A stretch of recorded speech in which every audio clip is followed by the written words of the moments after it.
gotta choose the path, gotta pick a side, walk a mile in my shoes, let the truth be my guide. Welcome back to the next episode of വെള്ളം ചേർക്കാതെ. നമ്മൾ കഴിഞ്ഞ തവണ technical difficulties കാരണം discuss ചെയ്യാൻ പറ്റാത്ത ഒരു topic ആയിരുന്നു low desire society in Japan. നമ്മളിപ്പോ സൗത്ത് ഈസ്റ്റ് ഏഷ്യൻ സൈഡിൽ നോക്കുകയാണ്, നമ്മൾ എല്ലാവരും പോകാൻ ആഗ്രഹിക്കുന്ന, കണ്ട് എക്സ്പീരിയൻസ് ചെയ്യാൻ ആഗ്രഹിക്കുന്ന ഒരു ലൈഫ് സ്റ്റൈലാണ് ജപ്പാനിലെ. നമ്മൾ കാണുന്ന ജപ്പാൻ എന്ന് പറഞ്ഞാൽ ഹൈലി എഫിഷ്യന്റ്, ഭയങ്കര കളർഫുൾ, ഭയങ്കര ക്ലീൻ ആയിട്ടും ഭയങ്കര എഫക്റ്റീവ് ആയിട്ട് ജീവിക്കുന്ന ഒരു സൊസൈറ്റിയാണ് ജപ്പാനിലെ. പക്ഷെ ജപ്പാൻ ഇപ്പൊ നേരിടുന്ന ഒരു മെയിൻ ഇമ്പോർട്ടന്റ് പ്രോബ്ലം എന്താണെന്ന് വെച്ചാൽ ദ ലോ ഡിസയർ സൊസൈറ്റി. എന്താണ് ഈ ലോ ഡിസയർ സൊസൈറ്റി? സോ ഈ ലോ ഡിസയർ സൊസൈറ്റി എന്ന് പറഞ്ഞ ഒരു പുതിയ ഫിനോമിനാണ്. അതായത് ജപ്പാനിലെ യൂത്തിന് കണ്ടുവരുന്ന ഒരു ഒരു ഒരു ഒരു പാറ്റേൺ ആയത് ഇവര് ജീവിക്കുന്ന ഒരു ലൈഫ് സ്റ്റൈലിന്റെ. അപ്പൊ ബേസിക്കലി ഇവര് നമ്മുടെ ഇന്ത്യക്കാരുടെയൊക്കെ പോലെ ആംബിഷൻ ചേസ് ചെയ്യുന്നില്ല. അതായത് കല്യാണം കഴിക്കുക, വീട് വെക്കുക, വണ്ടി മേടിക്കുക, ഇങ്ങനത്തെ നമ്മുടെ ജനറലി നമ്മുടെ യൂത്തിൽ കണ്ടുവരുന്ന, ഇപ്പോഴത്തെ യൂത്തിലല്ല പൊതുവെ നമ്മുടെ പേരൻസിലും പിന്നെ അത് കഴിഞ്ഞിട്ട് വന്നുള്ള ജനറേഷനിലൊക്കെ കണ്ടുവന്ന കാര്യം. അപ്പം ഇതില് ഇവരെന്താ ചെയ്യുന്ന വെച്ചാൽ കുറെ ഡിലേ ചെയ്യുക ഇവരുടെ ഈ കാറ് മേടിക്കുന്നതായാലും അല്ലെങ്കിൽ കല്യാണം കഴിക്കുന്നതായാലും. ഇത് റിലേഷൻഷിപ്പിലേ ആകുന്നില്ല കുറെ പേര്. അപ്പം ഗനിച്ചി ഓമായി എന്ന് പറഞ്ഞ ഒരു പുള്ളിയാണ് ഇതിനൊരു ലോ ഡിസയർ സൊസൈറ്റി എന്ന് പറഞ്ഞ പേര് കൊടുത്തത്. ഇതൊരു ജപ്പാന്റെ തന്നെ യുണീക്ക് ആയിട്ടുള്ള ഒരു കാര്യമാണെങ്കിലും ഇത് വേൾഡ് വൈഡ് പല പല ഡെവലപ്ഡ് കൺട്രീസിന്റെയും ട്രെൻഡ് ഇതിലേക്കാണ് പോയിക്കൊണ്ടിരിക്കുന്നത്. അതായത് നേരത്തെ ആംബിഷൻ ഉണ്ടായിരുന്ന സ്ഥലത്ത് ഇപ്പോ ഒരു റിസ്ക് അവോയ്ഡൻസ് അല്ലെങ്കിൽ റിസ്ക് അവേർഷൻ ആണ് ചെയ്തുകൊണ്ടിരിക്കുന്നത്. നമ്മളിപ്പം ബേസിക്കലി നമ്മൾ ഇന്ത്യക്കാരെ എടുത്തു നോക്കിയാൽ നമ്മളിപ്പോ നമ്മുടെ മുമ്പത്തെ ജനറേഷൻ അവരുടെ ബേസിക് നെസസിറ്റീസ് മീറ്റ് ചെയ്യാൻ വേണ്ടിയിട്ടാണ് വർക്ക് ചെയ്തുകൊണ്ടിരുന്നത്. പക്ഷെ നമ്മുടെ ജനറേഷൻ എന്ന് പറഞ്ഞാൽ വെരി അംബീഷ്യസ് ആണ്. നമുക്ക് കാർ മേടിക്കണം, വീട് വെക്കണം, നമ്മുടെ ജോലിയിൽ നമുക്ക് കരിയർ ഡെവലപ്മെന്റ് വേണം, നമുക്ക് ബേസിക്കലി ഫോറിൻ ട്രിപ്പ് പോകണം, ബ്രാൻഡഡ് ഐറ്റംസ് മേടിക്കണം. അങ്ങനെ ഭയങ്കര ക്രേവിംഗ് ആൻഡ് അംബീഷ്യസ് ആയിട്ടുള്ള ഒരു സൊസൈറ്റിയാണ്. അങ്ങനെയാണ് നമ്മൾ ജപ്പാനെയും കണ്ടുകൊണ്ടിരുന്നത്. പക്ഷെ ജപ്പാൻ ഇപ്പം പറഞ്ഞു വരുന്നെന്ന് പറഞ്ഞാൽ അവിടുത്തെ സൊസൈറ്റി, അവിടുത്തെ ജനറേഷൻ എന്ന് പറഞ്ഞു കഴിഞ്ഞാൽ they are not ambitious at all. They don't want to do anything. അവർക്ക് കരിയറിൽ പ്രൊമോഷൻ, ജോബിൽ പ്രൊമോഷൻ ആണെങ്കിൽ അവർ എടുക്കുന്നില്ല. It is more task, more ബുദ്ധിമുട്ടാണ്. ഇപ്പോൾ ഉള്ള കറന്റ് ലെവലിൽ പോവാം, ഇല്ലെങ്കിൽ കാറ് മേടിക്കണ്ട, അവർ ലോൺ എടുത്ത് കാറ് മേടിക്കാന്ന് പറഞ്ഞാൽ it is too much liability എന്നുള്ള ഒരു കൺസെപ്റ്റിലാണ് വരുന്നത്. പക്ഷെ നമ്മൾ കണ്ട ജപ്പാൻ, അല്ലെങ്കിൽ നമ്മൾ വിശ്വസിച്ചുകൊണ്ടിരുന്ന ജപ്പാനിൽ ഇപ്പൊ ഒരു ചേഞ്ച് വരാൻ കാരണം എന്താണ്? ഇപ്പം എന്തുകൊണ്ടാണ് അങ്ങനെ ഒരു ഷിഫ്റ്റ് വന്നത്? സോ ബേസിക്കലി നമ്മളീ കാണുന്നതിന്റെ ഒന്നുമല്ല, അതാണ് സത്യം. ജപ്പാൻ വേൾഡ് വാർ ടൂക്കൊക്കെ ശേഷം പറഞ്ഞാൽ മിറക്കിൾ എക്കണോമി എന്നാണ് എല്ലാ എക്കണോമിസ്റ്റുകളും ഹിസ്റ്റോറിയൻസ് ഒക്കെ വിളിച്ചുകൊണ്ടിരുന്നത്. നമ്മുടെ വെറും 6% ആനുവൽ ഗ്രോത്ത് ഉണ്ടാവണം GDP യില്. അവരൊക്കെ കൺസിസ്റ്റന്റ് ആയിട്ട് എല്ലാ വർഷവും 10% മിനിമം. മനസ്സിലായോ? അപ്പൊ അങ്ങനത്തെ ഒരു സ്ഥലമാണ് ഇപ്പൊ ചേഞ്ച് ആയത്. അപ്പൊ അന്നത്തെ കാലഘട്ടത്തില് ഈ ടൊയോട്ട, പാനസോണിക് ഇങ്ങനത്തെ കമ്പനികളൊക്കെ നമ്മൾ കേൾക്കാൻ കാരണം ഈ ബൂമിന്റെ ടൈമിലാണ്. അന്നൊക്കെ എങ്ങനെയാന്ന് വെച്ചാൽ ജനറലി ആൾക്കാര് കഷ്ടപ്പെട്ടാണ് പണിയെടുത്തോണ്ടിരുന്നത്. അവര് വീട് മേടിച്ചു. അതെ, സുനാമി മാത്രമോ, ഭൂമി കുലുക്കം കൺസിസ്റ്റന്റ് ആയിട്ടുണ്ടായിരുന്നു. ഇതിന്റെ ആ സമയത്ത് ഒരു എർത്ത്ക്വേക്ക് റെസിസ്റ്റന്റ് ആയിട്ടുള്ള വീടുകൾ എല്ലാം അവരുടെ കൺട്രീനെ അങ്ങ് ഒറ്റയടിക്ക് അങ്ങ് മാറ്റി. അതായത് വേൾഡ് വാർ ടൂവില് നശിച്ചു പോയ ഒരു രാജ്യമാണ്. 2 സിറ്റി ഫുള്ളായിട്ട് ന്യൂക്ലിയർ ബോംബിട്ട് നശിച്ചുപോയി. ആൾക്കാരെ മരിച്ചല്ലേ? അതെ, അവര് എത്ര ഇൻഫ്രാസ്ട്രക്ചർ, ആൾക്കാർ മാത്രമല്ല എൻറ്റയർ ആ 2 സിറ്റീസിന്റെ ഇൻഫ്രാസ്ട്രക്ചർ ഇല്ലാണ്ടായി. പക്ഷെ ഒരു ഡിപ്രസിംഗ്, അതായത് വേൾഡ് വാർ കഴിഞ്ഞ് കഴിഞ്ഞപ്പം ഇത്രയും ഹിറ്റ് കിട്ടിയപ്പം ഒരു ഡിപ്രസിംഗ് ഒരു സിറ്റുവേഷൻ അവര് ഷിഫ്റ്റ് ചെയ്തു. അവർ ഭയങ്കര എഫക്റ്റീവ് ആയിട്ട് we want to achieve it എന്നുള്ള രീതിയിൽ. അതെ, അതായത് എൻഡ് ഓഫ് 40s തൊട്ടിട്ട് 80s വരെ വെച്ചടി കേട്ടത്. അത് ജപ്പാന്റെ മൊത്തം റിയൽ എസ്റ്റേറ്റ് എടുത്ത് നോക്കുകയാണെന്ന് വെച്ച് കഴിഞ്ഞാല് അമേരിക്കയിലും വാല്യുബിൾ ആയിരുന്നു ഒരു സമയത്ത്. അതെ, പക്ഷെ 1980s ഒരു അസറ്റ് ബബിൾ ക്രാഷ്. നമ്മളിപ്പോ നമ്മുടെ റിസപ്ഷൻ ഒക്കെ ഉണ്ടായില്ലേ 2008 അതുമാതിരി അവരുടെ അവിടുത്തെ അസറ്റ്സ് ഒക്കെ ഇതുപോലെ ക്രാഷ് ചെയ്തു, ഒരു വലിയ ബബിള് കാരണം. ഈ ബബിൾ ഉണ്ടാവാൻ കാരണം ഈ 10% വെച്ച് കയറാന്ന് പറഞ്ഞു കഴിഞ്ഞാൽ തന്നെ ഒരു ബബിൾ ക്രിയേറ്റ് ചെയ്യുന്നതാണ്. കാരണം ആൾക്കാർ മേടിച്ചുകൊണ്ടിരിക്കുന്നത് നോൺ സ്റ്റോപ്പ്. അവരുടെ സ്വന്തം റിയൽ എസ്റ്റേറ്റ് ഒരാൾ മേടിക്കും, അത് പിന്നെ അടുത്ത ആൾ വിൽക്കും, പിന്നെ അത് വേറെ ആൾ മേടിക്കും ഹയർ പ്രൈസിന്. അങ്ങനെ അവരുടെ റിയൽ എസ്റ്റേറ്റും എല്ലാ സാധനവും അങ്ങ് അതിന്റെ വാല്യൂ അങ്ങനെ എക്സ്ട്രീംലി ഹൈ ആയി. അതായത് അത് കഴിഞ്ഞിട്ട് ഈ ബേസ്റ്റ് സംഭവിച്ചപ്പോ ഈ സ്റ്റോക്സ്, അവരുടെ സ്റ്റോക്ക് ഒക്കെ 80% വെച്ചിട്ടാണ് ഇടിഞ്ഞത്. അവരുടെ റിയൽ എസ്റ്റേറ്റ് 70%. ഇതിനെ അവിടുത്തെ ജനറലി പറയാ ജപ്പാൻസ് ലോസ്റ്റ് ഡെക്കേഡ്സ് എന്നാണ് പറയുക. ഇതിന് കഴിഞ്ഞിട്ടുള്ള 80-കൾ കഴിഞ്ഞിട്ടുള്ള ടൈം, അതായത് പിന്നത്തുള്ള ഡെക്കേഡ്സ്. അപ്പൊ ഇത് കഴിഞ്ഞിട്ട് പിന്നെ അവരതൊന്നും രക്ഷപ്പെട്ടേ ഇല്ല. ഭയങ്കര സ്റ്റാഗ്നേഷനിലേക്ക് പോയി. പിന്നെ അവിടുത്തെ ആൾക്കാര് ഇത് ഭയങ്കര കഷ്ടപ്പെട്ട് മനസ്സിലാക്കിയ ഒരു കാര്യമാണ്. അതായത് ഈ ആംബിഷൻ അവസാനം ഡിസപ്പോയിന്റ്മെന്റിൽ തീരുന്ന് മനസ്സിലാക്കിയ ഒരു കാലഘട്ടമാണ് അത്. അപ്പൊ പിന്നെ അത് കഴിഞ്ഞിട്ട് ഇപ്പൊ നമ്മളെന്താ ഒരു പ്രാവശ്യം കൈ പൊള്ളിക്കഴിഞ്ഞാൽ നമ്മളെങ്ങനെയാ ഒരു സാധനത്തിനെ തൊടാൻ പോകുമ്പോ അടുത്ത പ്രാവശ്യം നമ്മൾ കോശനോടെയാണ് അതിനെ അപ്രോച്ച് ചെയ്യുക. അത് തന്നെയാണ് ഇവരും ചെയ്തത്. അതുകൊണ്ട് അന്ന് ഒരു വലിയ അടി, ഇത്ര 70%, 80% അടി കിട്ടിയോണ്ട് ഇവര് ഭയങ്കര കോഷ്യസ് ആയി. അവര് സ്റ്റെബിലിറ്റിയുടെ പിന്നാലെയാണ് പിന്നെ പോകാൻ തുടങ്ങിയത്. മേ ബി അതൊരു ട്രോമ ആയിട്ട് മാറിയിട്ടുണ്ടാവും. അതായത് ഇവരുടെ ഇപ്പം 1980s എന്നൊക്കെ പറയുമ്പോൾ നമ്മുടെ പാരന്റ്സിന് അല്ലെ പ്രീവിയസ് ജനറേഷൻ ഇങ്ങനെ അംബീഷ്യസ് ആയിട്ട് പെർഫോം ചെയ്തിട്ട് ഒറ്റയടിക്ക് ബബിൾ പോലത്തെ ഇതൊരു ബേസ്റ്റ് ആയപ്പം മേ ബി ഇപ്പത്തെ ജനറേഷൻ എന്ന് പറയുമ്പോൾ ഇവര് വളർന്നു വരുമ്പോൾ ഇവര് കാണുന്നത് ഇവരുടെ പാരന്റ്സ് ഒക്കെ ബുദ്ധിമുട്ടുന്നതും ഈ മേടിച്ചു വെച്ച അസറ്റ് വിൽക്കാൻ പറ്റാതെ അല്ലെങ്കിൽ അത് റിയലൈസ് ചെയ്യാൻ പറ്റാത്ത ഒരു സിറ്റുവേഷൻ കാണുമ്പോൾ നമ്മളിപ്പോ ചൈൽഡ്ഹുഡിൽ നമ്മൾ ഇത് കണ്ടാ വളരുന്നതെന്ന് വെച്ച് കഴിഞ്ഞാൽ എന്തായാലും എഫക്ട് ചെയ്യും. പേടി വരും. ഭയങ്കര ഒരു ടെൻസ് ഒരു ഇതിലേക്ക്, അതായത് വലുതിൽ ഇൻവെസ്റ്റ് ചെയ്ത് കഴിഞ്ഞാൽ നമുക്കത് വിഡ്രോ ചെയ്യാൻ പറ്റാതെ അല്ലെങ്കിൽ അത് ആ പ്രോഫിറ്റ് റിയലൈസ് ചെയ്യാൻ പറ്റാത്ത ഒരു സിറ്റുവേഷൻ വരും. അതായത് 100 രൂപയ്ക്ക് മേടിച്ച സാധനം 20 രൂപയ്ക്ക് വിൽക്കേണ്ടി വരേണ്ട അവസ്ഥ അതാണ് അവർക്ക് ശരിക്കും സംഭവിച്ചത്. പക്ഷെ ഇപ്പൊ ഒരു day to day life consider ചെയ്യുകയാണെങ്കിൽ എന്താണ് ഇപ്പം ജപ്പാനിൽ അതൊരു ചേഞ്ച് ആയിട്ട് വരുന്നത്? ഇപ്പം ഈ ഒരു അത് അവരുടെ മൈൻഡ് സെറ്റ് തന്നെ ചേഞ്ച് ആയെന്ന് വേണമെങ്കിൽ പറയാം ബേസിക്കലി. അതായത് ഇപ്പൊ നമ്മളൊക്കെ ചെയ്യുന്ന ഒരു വീട് മേടിച്ചു വെച്ചിട്ട് നമ്മളതിൽ താമസിക്കുന്നതിന് ഉപരി അവർ റെന്റ് ചെയ്യാൻ തുടങ്ങി. ഒരു വീട് മേടിക്കാന്ന് വെച്ചാൽ അതിന് പകരം വാടകയ്ക്ക് എടുക്കുക, സ്വന്തം കാറ് മേടിക്കുന്നതിന് പകരം പബ്ലിക് ട്രാൻസ്പോർട്ടേഷൻ യൂസ് ചെയ്യുക. പിന്നെ അവരവരുടെ മീൻസിൽ ഒതുങ്ങി ജീവിക്കലാണ് ഇവർ ചെയ്തോണ്ടിരിക്കുന്നത്. അവര് കുറെ കാശ് ഉണ്ടാക്കുന്നുണ്ടെങ്കിലും ഇപ്പൊ ജപ്പാൻ ഇടിഞ്ഞെങ്കിലും അവരുടെ കമ്പനീസ് ഒക്കെ ഭയങ്കര ഹൈ എൻഡ് കമ്പനീസ് തന്നെയാണ് ഇപ്പോഴും. അവിടെ നല്ല സാലറീസ് ഒക്കെ, അവരുടെ എന്താണ് അവരുടെ ടൈപ്പ് ഓഫ് ലിവിംഗ് ഒക്കെ, സ്റ്റാൻഡേർഡ് ഓഫ് ലിവിംഗ് ഒക്കെ ശരിക്കും കൂടിയിട്ടുണ്ട്. പണ്ട് ഇപ്പൊ വാർ ടൈമിനെ വെച്ച് കമ്പയർ ആണെങ്കിൽ അതൊരു ഉള്ളത് വെച്ചിട്ട് ഇങ്ങനെ കൊണ്ടുപോകണ മാതിരി കൊണ്ടുപോയിക്കൊണ്ടിരിക്കുകയാണ്. പിന്നെ ഈ പറയുന്ന ഈ മൈൻഡ് സെറ്റ് ഇങ്ങനെ മാറി എന്ന് പറയുമ്പോഴേ ഇവരുടെ പ്രൊഡക്ടിവിറ്റിയിൽ അത് ബാധിക്കുന്നുണ്ടാവില്ലേ? അപ്പൊ ഈ പറയുന്ന പോലെ അത് കമ്പനി പ്രൊഡക്ടിവിറ്റിനെ ബാധിക്കുന്നില്ല. പ്രൊഡക്ടിവിറ്റിനെ ബാധിക്കുന്നില്ല, പക്ഷെ അവര് സ്പെൻഡ് ചെയ്യുന്നത് കുറഞ്ഞു. അതാണ് ശരിക്കും അങ്ങനെ സംഭവിച്ചത്. അങ്ങനെയാണ്. അവര് ആസ് എ കമ്മ്യൂണിറ്റി ഭയങ്കര പ്രൊഡക്റ്റീവ് ആയിട്ടുള്ള ആൾക്കാരാണ് എല്ലാതും.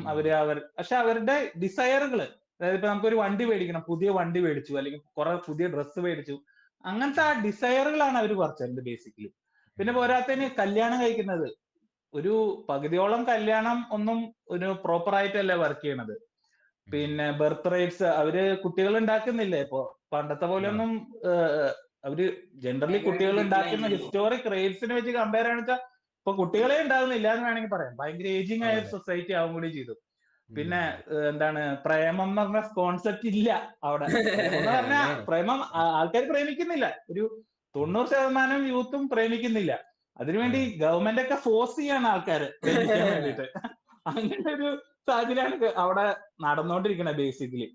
അപ്പൊ ആൾക്കാര് ഇതാണോ ഇനി പോവാൻ കാരണം, അതായത് നമ്മുടെ പോലെ മേ ബി ഇപ്പൊ നമുക്കൊരു ഡ്രീം ഉണ്ടല്ലോ, നമ്മളിപ്പോ കല്യാണം കഴിച്ചു, നമ്മളിപ്പോ ഫാമിലി ആയി, നമ്മളൊരു വീടൊക്കെ വെച്ചു, നമ്മളിങ്ങനെ ഹാപ്പി ആയിട്ട്, അതായത് നമ്മൾ കണ്ടിട്ടില്ല പക്ഷെ നമ്മൾ എക്സ്പെക്ട് ചെയ്യണത് ലൈഫ് മൈറ്റ് ബി ബെറ്റർ എന്നുള്ള. പക്ഷെ ആ ഒരു സിറ്റുവേഷൻ സ്റ്റേറ്റസ് ആണ് സംഭവം സ്റ്റേറ്റസ് ആണ്. ഇപ്പൊ ഒരു കല്യാണം കഴിച്ച ഒരു ഫാമിലി ഉണ്ടാവാന്ന് പറഞ്ഞാൽ ഒരു ആണുങ്ങൾക്ക് അതൊരു സ്റ്റേറ്റസ് കാര്യമാണ്. ഒരു വീട് ഉണ്ടാവാന്ന് പറഞ്ഞാൽ സ്റ്റേറ്റസ് ആയിട്ടുള്ള ഒരു കാര്യമാണ്. ഒരു പുതിയ കാർ ഉണ്ടാവുന്ന ഒക്കെ സ്റ്റേറ്റസ് റിലേറ്റഡ് ആയിട്ടുള്ള കാര്യമാണ്.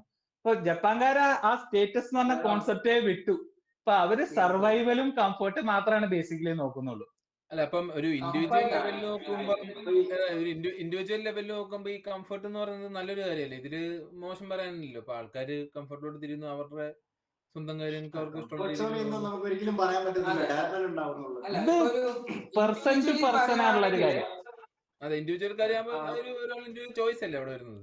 അത് നല്ലൊരു അതിനെപ്പറ്റി പറയുകയാണെങ്കിൽ ഇപ്പൊ ഇൻഡിവിജ്വലി പറയുകയാണെങ്കിൽ ദേ are happy with what they have. അപ്പൊ ഒരു ഇൻഡിവിജ്വലി നോക്കുമ്പോൾ ഇപ്പൊ നമുക്കിപ്പം ഒരുപാട് ക്രേവിങ്സ്, നമുക്ക് അത് മേടിക്കണം ഇത് മേടിക്കണം, മറ്റുള്ളവർ ഇത് ചെയ്യുന്നു, അപ്പൊ നമ്മളത് കണ്ട് അതേമാതിരി ജീവിക്കാൻ ശ്രമിക്കുമ്പോൾ വി മൈറ്റ് ഗെറ്റ് സാഡ്, നമുക്കത് അച്ചീവ് ചെയ്യാൻ പറ്റിയിട്ടില്ല. പക്ഷെ ഇവരുടെ ഒരു സിറ്റുവേഷൻ നോക്കുമ്പോൾ ഇൻഡിവിജ്വലി നോക്കുമ്പോൾ they are happy with what they have and they are going with comfort level.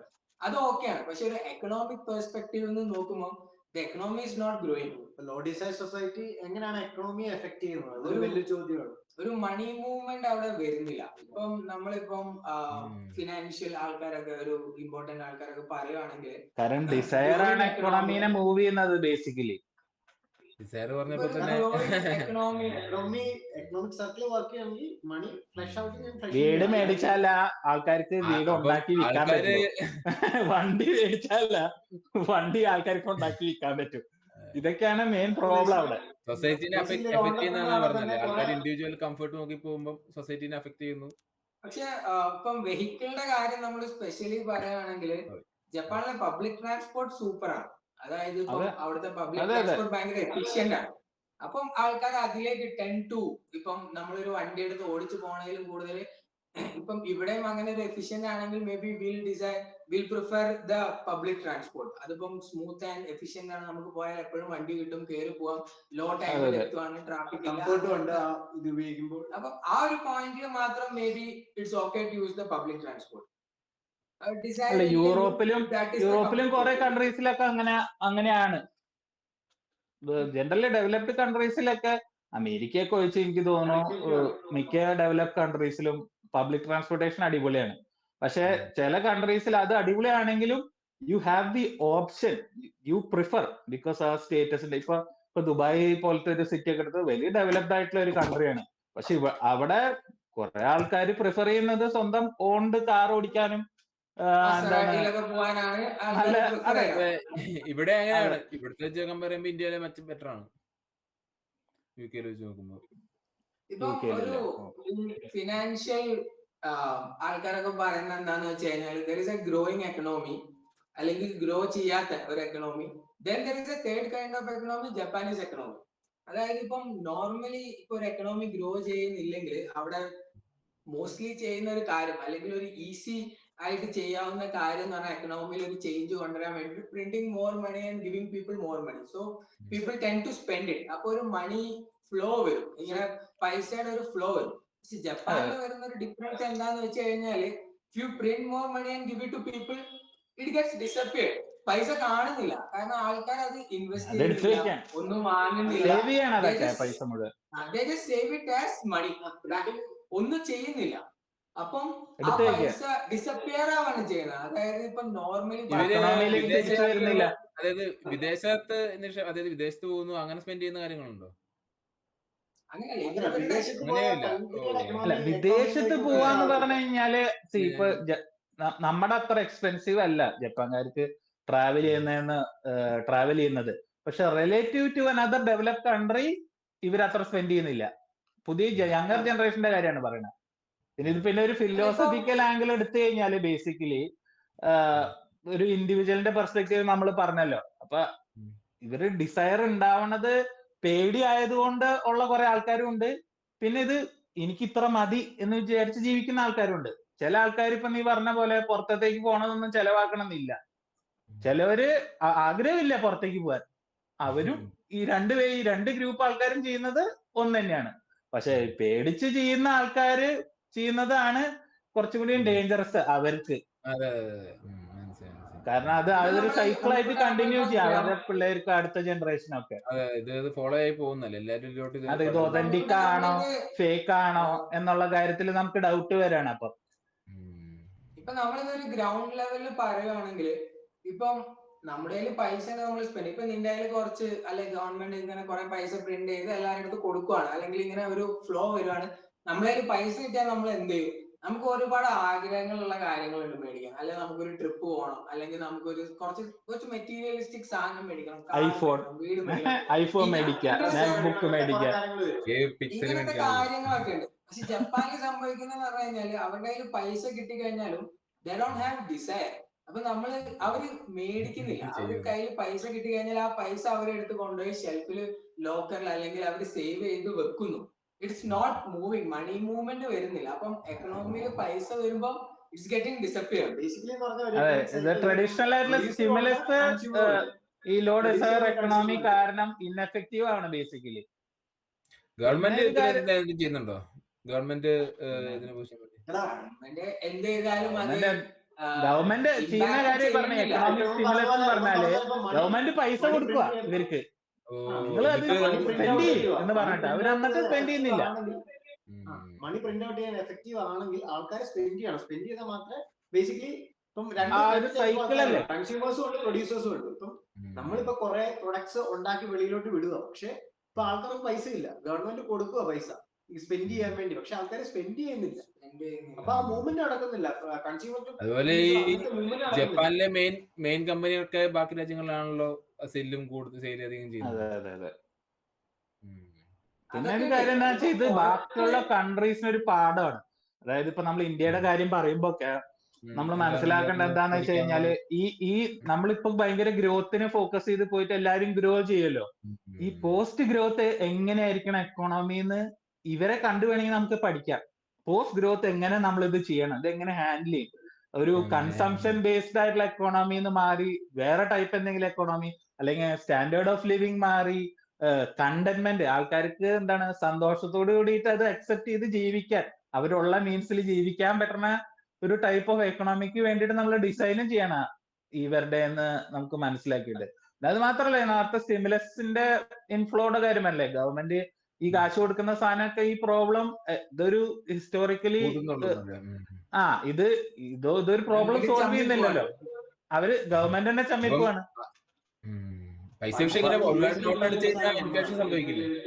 എന്തോ വിലക്കയറ്റം സംഭവിക്കില്ലേ? ഒരുപാട് ഇങ്ങനെ നോട്ടിറക്കി കഴിഞ്ഞാൽ ഇല്ല, വില കുറവാണ് അവിടെ. അതായത് ആൾക്കാർക്ക് ഫുഡൊക്കെ ആൾക്കാർക്ക് ഡിസൈർ കുറവാണ്, ആൾക്കാർ കൺസ്യൂം ചെയ്യുന്നില്ല, പ്രൈസ് കുറവാ കമ്പാരിറ്റീവ്. വില കുറയുന്ന എപ്പോഴാണ്? സപ്ലൈ ഇഷ്ടം പോലെ ഉണ്ട്, ആൾക്കാർക്ക് ഡിമാൻഡ് ഇല്ല, ആൾക്കാർക്ക് മേടിക്കാനില്ല. അപ്പൊ എന്തെങ്കിലും വില കുറയത്തേ ഉള്ളൂ. ഒരു ഫ്ലാറ്റ് മേടിക്കുന്ന, പക്ഷെ എനിക്ക് തോന്നുന്നു അബീത്ത് പറഞ്ഞത് ഈ ഇൻഫ്ലേഷൻ വരുമെന്നല്ലേ ഉദ്ദേശിച്ചത്. ഇൻഫ്ലേഷൻ വരുന്നത് എപ്പോഴാന്ന് വെച്ചാല് എന്താണ്, ആൾക്കാർക്ക് പണ്ട് യു.എസിൽ ഇതേ സമയം 2008 ഇവര് ട്രൈ ചെയ്തിട്ടുണ്ടായിരുന്നു, ക്യാഷ് പ്രിന്റ് ഔട്ട് ചെയ്തിട്ട്. ക്യാഷ് പ്രിന്റ് ഔട്ട് ചെയ്തിട്ട് ജർമ്മനിയിലൊക്കെ കുറഞ്ഞില്ല. അപ്പൊ നേരെ അത് തിരിച്ചടിച്ചു എന്ന് പറഞ്ഞാൽ ആൾക്കാർക്ക് ഇഷ്ടം പോലെ മാർക്കറ്റില് കുറെ പൈസ ഇറങ്ങി, അപ്പൊ അതിന്റെ വാല്യൂ കുറഞ്ഞു. പാക്സിന്റെ മൂല്യം തന്നെ കുറഞ്ഞു പോയി. ജപ്പാൻ ടോട്ടലി ഡിഫറെന്റ് ആണ്. ജപ്പാൻ ടോട്ടലി നോട്ടിന്റെ മൂല്യം കുറയുമല്ലോ. നോട്ടിന്റെ മൂല്യം കുറയുമല്ലോ. നോട്ടിന്റെ മൂല്യം കുറഞ്ഞില്ലല്ലോ, ഇത് എക്കണോമിയിൽ ഇറങ്ങുമ്പോഴാണ് നോട്ടിന്റെ മൂല്യം. എവിടെ നമ്മൾ അച്ചടിച്ച് നോട്ടൊക്കെ എവിടെയെന്നൊക്കെ പക്ഷെ ഇതൊക്കെ ഇപ്പം ജപ്പാനെ പറ്റി പറയുമ്പം ജപ്പാൻ ഓക്കെ, ജപ്പാനിൽ ഇങ്ങനെയൊക്കെ സംഭവിക്കുന്നു. But let's if you are relating it to ഇന്ത്യയിലെ കാര്യം നോക്കുകയാണെങ്കിൽ നമ്മുടെ ഒരു പ്രീവിയസ് ജനറേഷൻ, നമ്മുടെ അച്ഛനും അമ്മയും എന്താ ചെയ്തത്, അവരിപ്പം ഒരുപാട് മെറ്റീരിയലിസ്റ്റ് ആണെന്നില്ല. ഇപ്പം വീക്കിലി ഒരിക്കലും ഒരു ചിക്കൻ മേടിക്കുക എന്ന് പറഞ്ഞാൽ നമ്മളൊക്കെ ചൈൽഡ്ഹുഡിൽ അതൊരു വലിയ കാര്യമായിരുന്നു. ഇപ്പൊ ഒരു വീക്കിലി 3 to 4 days നമ്മൾ പുറത്തു പോകുന്നു, മന്തി കഴിക്കുന്നു, സ്റ്റിൽ നമുക്ക് ഡിസയർ ഉണ്ട്, നമുക്ക് അത് മേടിക്കണം, ഇത് രാവിലെ ഉച്ചയ്ക്കും വൈകിട്ട് ഓർഡർ ചെയ്യുന്നു ഫുഡ്, 10 മിനിറ്റില് ഡെലിവറി. നമുക്ക് നല്ല കാർ വേണം. നമുക്കിപ്പം പണ്ട് നമുക്ക് സഞ്ചരിക്കാൻ ഒരു കാർ മതിയായിരുന്നു, ഇപ്പൊ നമുക്ക് അതല്ല. ഇപ്പൊ നമുക്ക് കംഫർട്ടാണ്, ഇപ്പൊ നമുക്ക് നല്ല അടിപൊളി കംഫർട്ടബിൾ ആയിട്ടുള്ള കാർ വേണം, അങ്ങനത്തെ കാര്യങ്ങളൊക്കെ ഉണ്ട്. അത് പോരാതെ തന്നെ ഇപ്പൊ നമുക്ക് ഒരു ഹൈ ഡിസൈർ സൊസൈറ്റിയാണ് ഇന്ത്യ. ഇപ്പൊ ഇന്ത്യനെ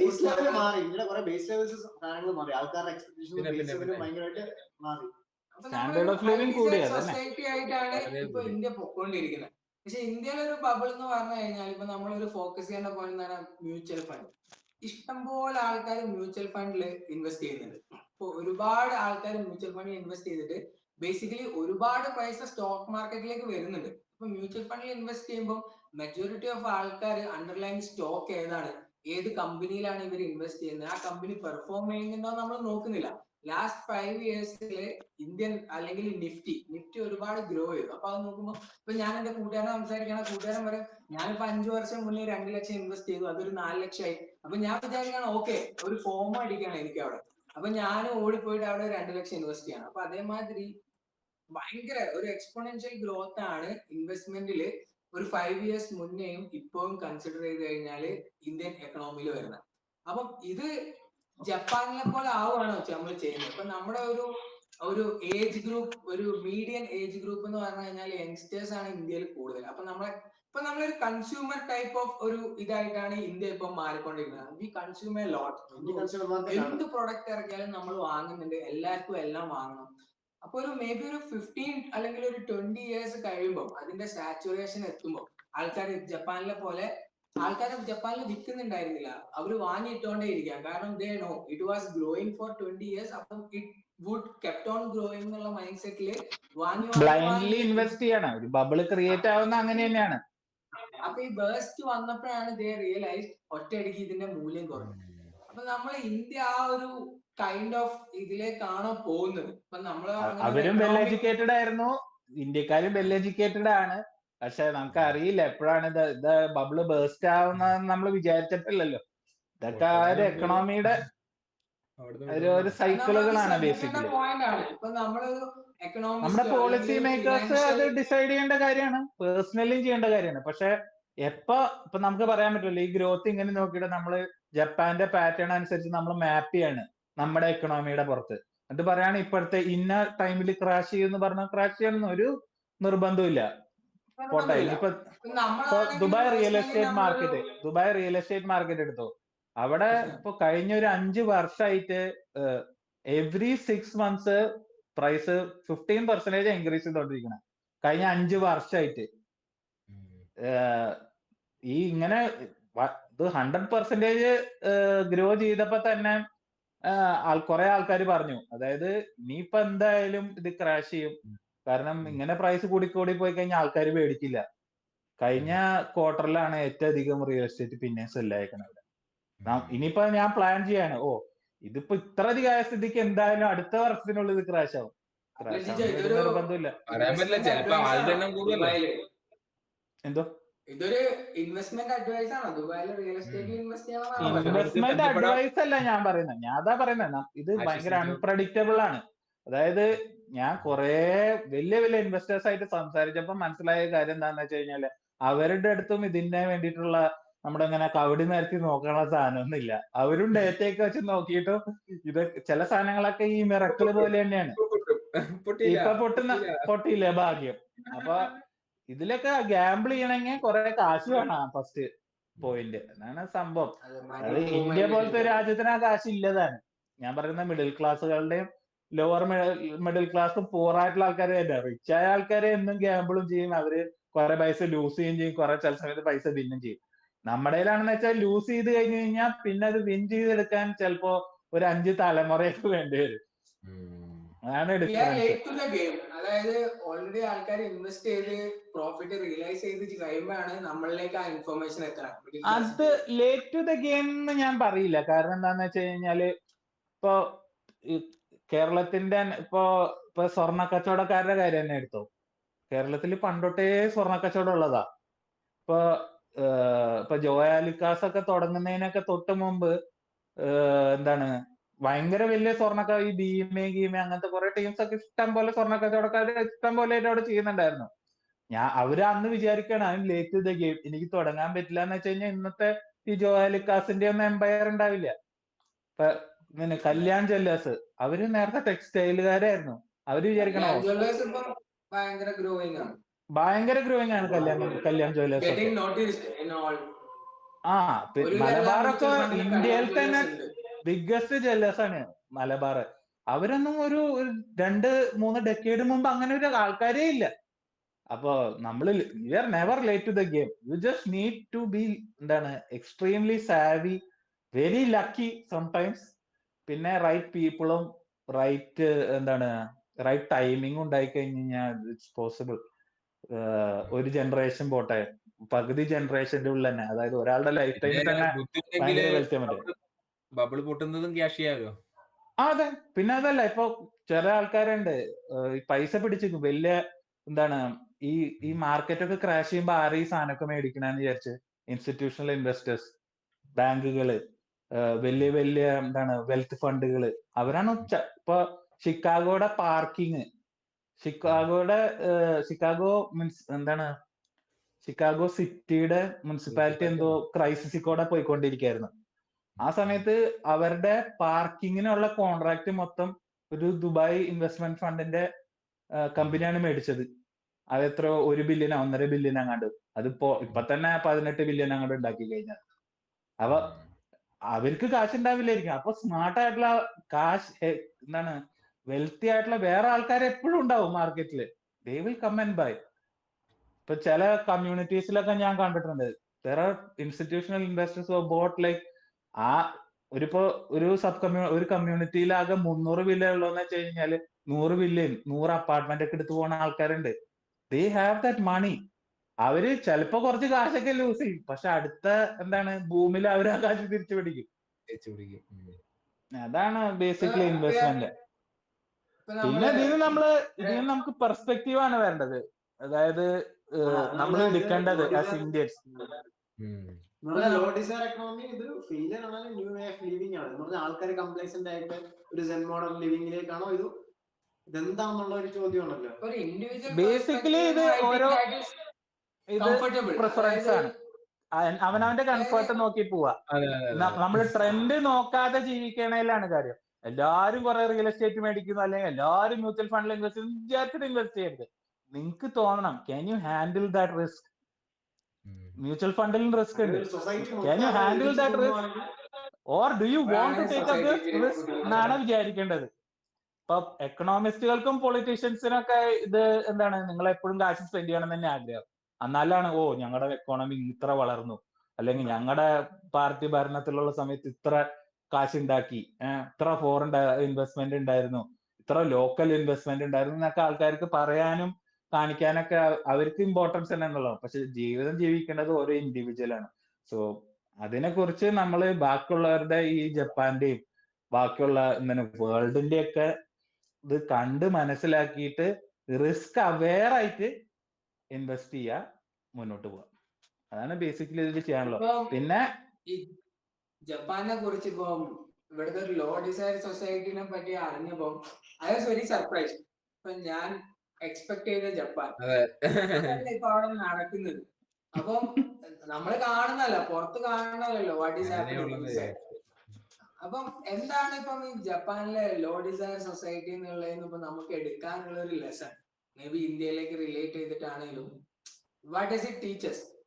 എന്താണ് ഇപ്പൊ നമുക്ക് അതിന് മനസ്സിലാക്കാനുള്ളത്? ഇപ്പൊ ജിജോ പറഞ്ഞ പോലെ തന്നെ എല്ലാരും ചെയ്യുന്നുണ്ട്, സോ ഞാനും ചെയ്യാന്നുള്ള മൈൻഡ് സെറ്റിൽ നിന്ന് നമ്മൾ മാറിയിട്ട് if you have the conviction, അതായത് if you are confident enough invest ചെയ്യാം.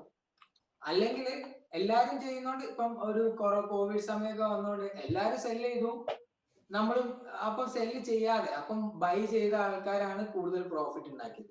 അപ്പൊ നമ്മൾ സിറ്റുവേഷൻ മനസ്സിലാക്കിയിട്ട് നമ്മൾ ബിഹേവ് ചെയ്യണം എന്നാണ് ഇപ്പം ജപ്പാനിലെ ഒരു എക്സാമ്പിൾ വെച്ചിട്ട് നമുക്ക് മനസ്സിലാവണം. നമുക്കൊരു ഭയങ്കര ഡിഫറൻസ് ആണ്. നമ്മളിപ്പോ ഇന്ത്യയിൽ നമ്മുടെ കൂട്ടുകാരും ഫ്രണ്ട്സും നമ്മുടെ പിന്നെ മെന്റൽ ഹെൽത്ത് ഇമ്പോർട്ടന്റ് ആണെന്ന് എനിക്ക് തോന്നുന്നത്. ആൾക്കാർ സ്ട്രോങ് ആയി നിൽക്കണം മെന്റലി. ജപ്പാനിലെ ലോ ഡിസയർ സൊസൈറ്റിയിൽ mental health might be better. അതായത് you are not craving for anything, you don't want anything, you are happy with what it is.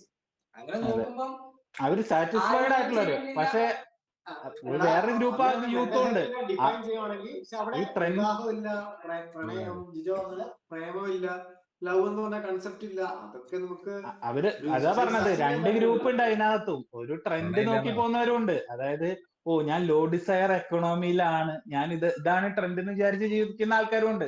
അതായത് ജെന്യുവിൻ നീഡ് കൊണ്ടല്ലാണ്ട് ഈ ട്രെൻഡ് ഫോളോ ചെയ്ത് പോണോ. ഇപ്പൊ എല്ലാവരും ലോ ഡിസയർ ആയിട്ടാണ് ജീവിക്കുന്നത്, ഞാനും ലോ ഡിസയർ ആയിട്ടാണ്, അങ്ങനത്തെ ആൾക്കാരും ഉണ്ട്. ഇതൊക്കെ നമ്മുടെ നമ്മള് എങ്ങനെ ഈ എൻവയറൺമെന്റിനെ പെർസീവ് ചെയ്യണോ അതിനനുസരിച്ച് എങ്ങനെ റിയാക്ട് ചെയ്യണോന്ന് അനുസരിച്ചിരിക്കും. അതിനെ കുറിച്ച് ഡിസ്കസ് ചെയ്യാൻ നമ്മുടെ ഗൂഗിൾ വരുന്നുണ്ട് അടുത്ത ടോപ്പിക്കുമായി. ഒരു മോഡേൺ മെഡിസിനുമായിട്ട് റിലേറ്റ് ചെയ്യുമ്പോൾ എങ്ങനെയാണ് നമുക്ക് ഈ ഒരു മൈൻഡ് സെറ്റ് ഷിഫ്റ്റ് കൊണ്ടുവരാൻ പറ്റുക? So what could be the solution for it? അതാണ് നമ്മുടെ അടുത്ത ടോപ്പിക്. അത് ഗോകുലാണ് സംസാരിക്കുന്നത്. ഗോകുല് മഷ്റൂമിനെ കുറിച്ചാണ് സംസാരിക്കുന്നത്. അത് എന്താണ് മഷ്റൂമിനെ കുറിച്ച് എല്ലാരും അറിഞ്ഞിരിക്കേണ്ടത്, എന്താണ് ഇപ്പം നമ്മുടെ റെലവന്റായി വരുന്നത്? എല്ലാതരം മഷ്റൂം ഉണ്ടല്ലോ. അതെ, എല്ലാതരം മഷ്റൂം ഉണ്ടല്ലോ.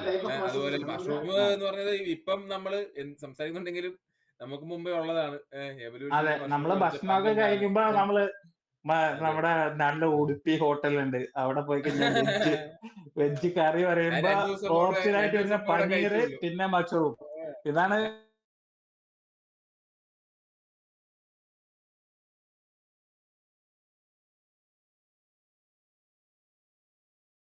ാണ് ഗൂഗിള് പറയുന്നത്.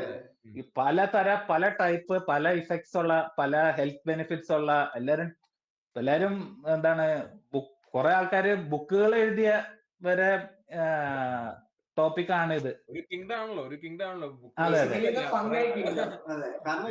ബേസിക്കലി ഒരു ഇൻട്രോ പറയൂ. അതായത് മഷ്റൂംസിനെ കുറിച്ച് പറയുവാണെങ്കിൽ, ഇത് നമ്മളെ ഹ്യൂമൻസ് ഇവോൾവ് ആവുന്നതിന് വളരെ മുന്നേ തന്നെ മഷ്റൂംസ് ഉണ്ട് വേൾഡിൽ. അതായത് സിംഗിൾ ഡൈനോസറിനൊക്കെ നമുക്ക് കമ്പയർ ചെയ്യാൻ പറ്റത്തില്ല. അതിനേക്കാളും വളരെ വളരെ മുമ്പ്, അതിലേക്ക് മുന്നേ സിംഗിൾ സെൽഡ് സാധനമായിരുന്നു ആദ്യം. ലൈഫിന്റെ ആദ്യത്തെ സാധനം അമീബ. മൾട്ടിസെല്ലുലാർ ഓർഗനിസം വളർന്നു തുടങ്ങി കഴിഞ്ഞാൽ ഒന്ന് ഡെവലപ്ഡ് ആയിട്ടുള്ള ഒരു കോംപ്ലക്സ് ആയിട്ട് വന്നൊരു മൾട്ടിസെല്ലുലാർ ഓർഗനിസം ആയിരുന്നു മഷ്റൂം. ഡൗട്ട് ഇപ്പം ഈ ഫംഗൈ കിങ്ഡം എന്ന് പറഞ്ഞു കഴിഞ്ഞാൽ അതിലെ മെയിൻ മഷ്റൂം ആണോ, അല്ലെങ്കിൽ what are the different types of fungi എന്ന് പറഞ്ഞാൽ അതിനകത്ത് പല പല സാധനങ്ങളുണ്ട്. മഷ്റൂം ഒരു സാധനം. മഷ്റൂം എന്ന് ഫ്രൂട്ടിംഗ് ബോഡിയാണ് ബേസിക്കലി.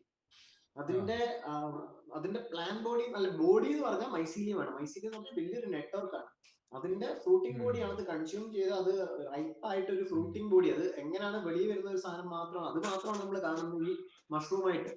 ഇതിന്റെ ഹിസ്റ്ററിയൽ എക്സിസ്റ്റൻസ് ട്രേസ് ചെയ്യുവാണെങ്കിൽ ഒരു 3.5 ബില്യൺ ഇയേഴ്സ് ago അപ്പോഴാണ് ഇതിന്റെ സ്റ്റാർട്ടിങ് തുടങ്ങിയത്.